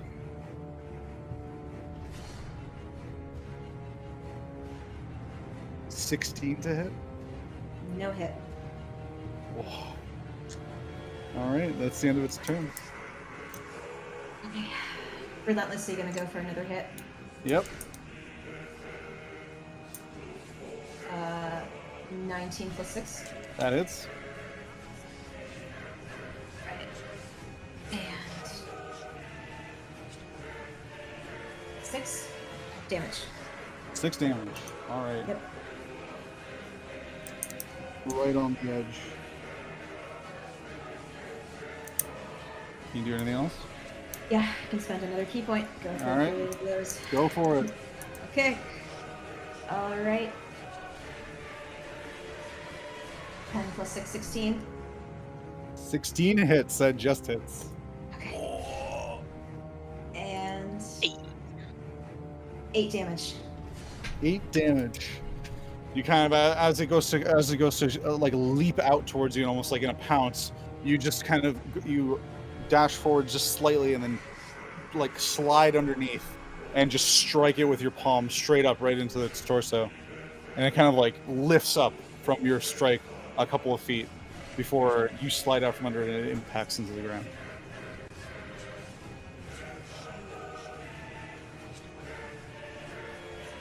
I scream as like I slide underneath it, and then I come out the other side and see that it's fallen and just stare at the blood on my hands. It's It kind was of like an it would be kind of like inky, it's sorta. kind of like an inky darkness Right. that it just kind of, it doesn't even feel like liquid. It just sort of, it's almost like a heavy gas. It kind of twitches as it lets out almost a sorrowful cry of pain. You turn back to look towards the boy, Rowan, your childhood friend, and he's there, and he's just standing there against the tree, and he's just looking at you, and he just kind of nods, and then he kind of Reach out looks to him and then he try kind to of speak.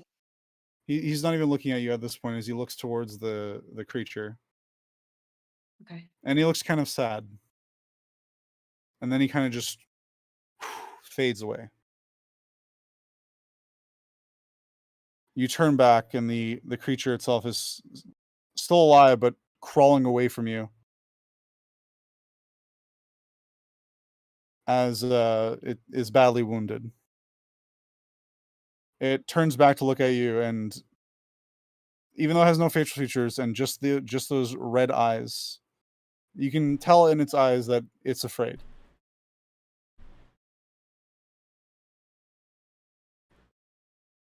What do you do?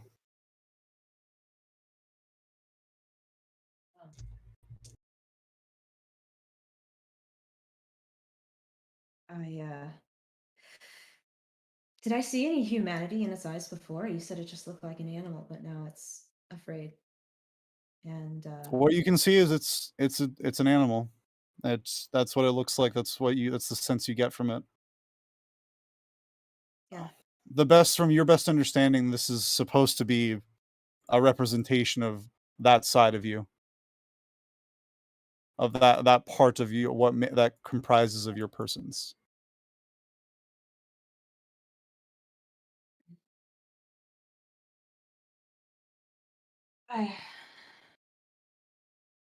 I guess she can sense that and she can see that, and thinks back to her parents and her teacher at the monastery, and always asking her she was running from. And she takes a step forward and just kind of kneels down at the creature, and maybe if she can just hold it in some way and say that she was sorry. You reach out towards it, and it flinches, and it backs away from you. And as you try to console it, it just takes up and darts off into the woods. And your vision starts to fade again and goes to black. Back at the Elf Song Tavern.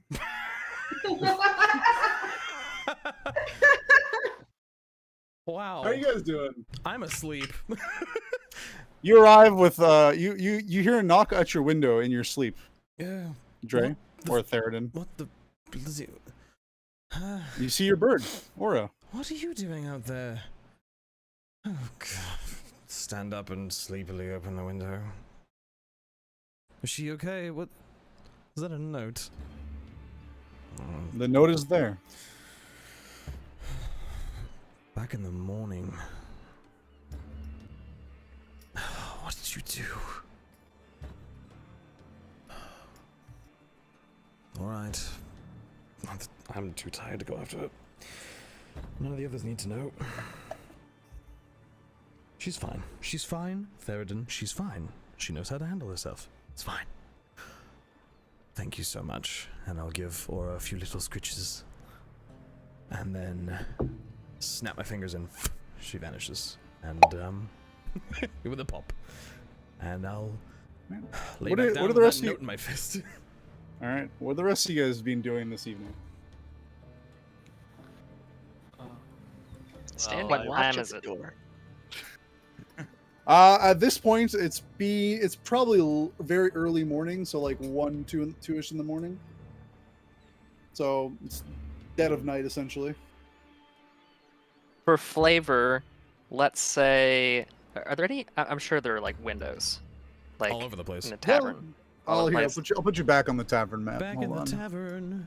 Oh Back yes, in hold the on. Let me tavern. pull that up so I can see. There you go. There's windows all over the place. Lovely.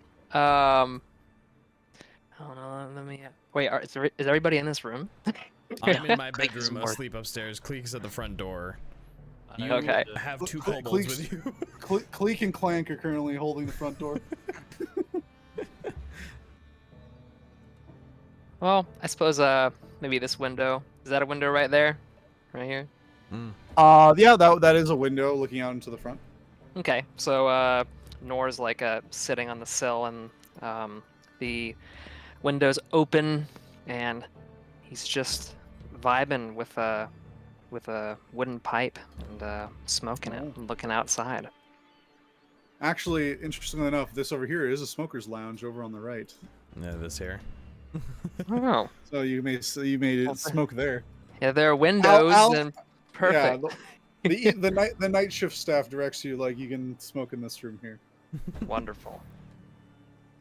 The breeze is cool. The smell of the sea is strong in the air, and there's a low fog.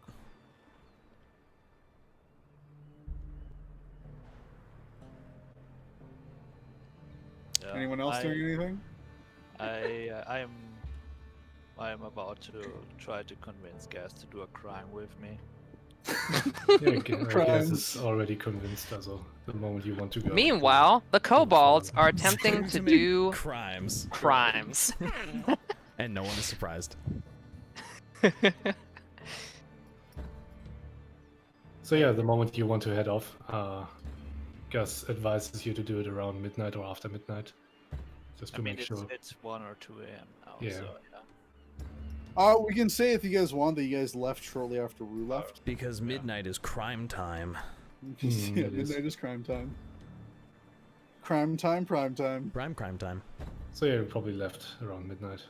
Okay. So you guys are heading to Sorcerer's Sundries? Yeah. Okay. Easy enough. You guys make your way through. Make your way. Question: do we have time for that?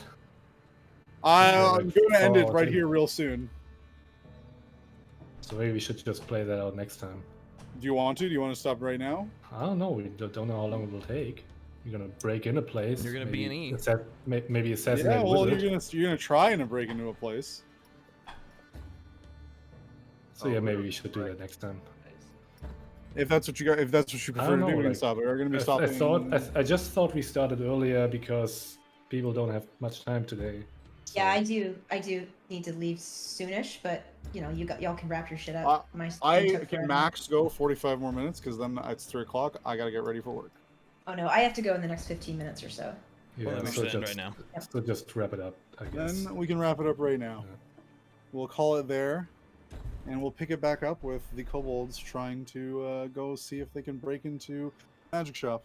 And commit crimes. Crimes. Well, Thanks guys for watching on Twitch. thanks guys on Twitch for watching. That was a lot. That was wonderful. It was great. And yeah, we'll see you whenever our next session is. It might be next Saturday, it might not be, but I'll make sure to tell you on the Twitterverse regardless. Tell you soon when work is when we know our schedules line up. Have a wonderful Saturday, everybody. We can't wait to see you again. We'll see you next time on Dorks in Danger. Dorks in Danger. Just like that. Yeah. Bye-bye. Bye.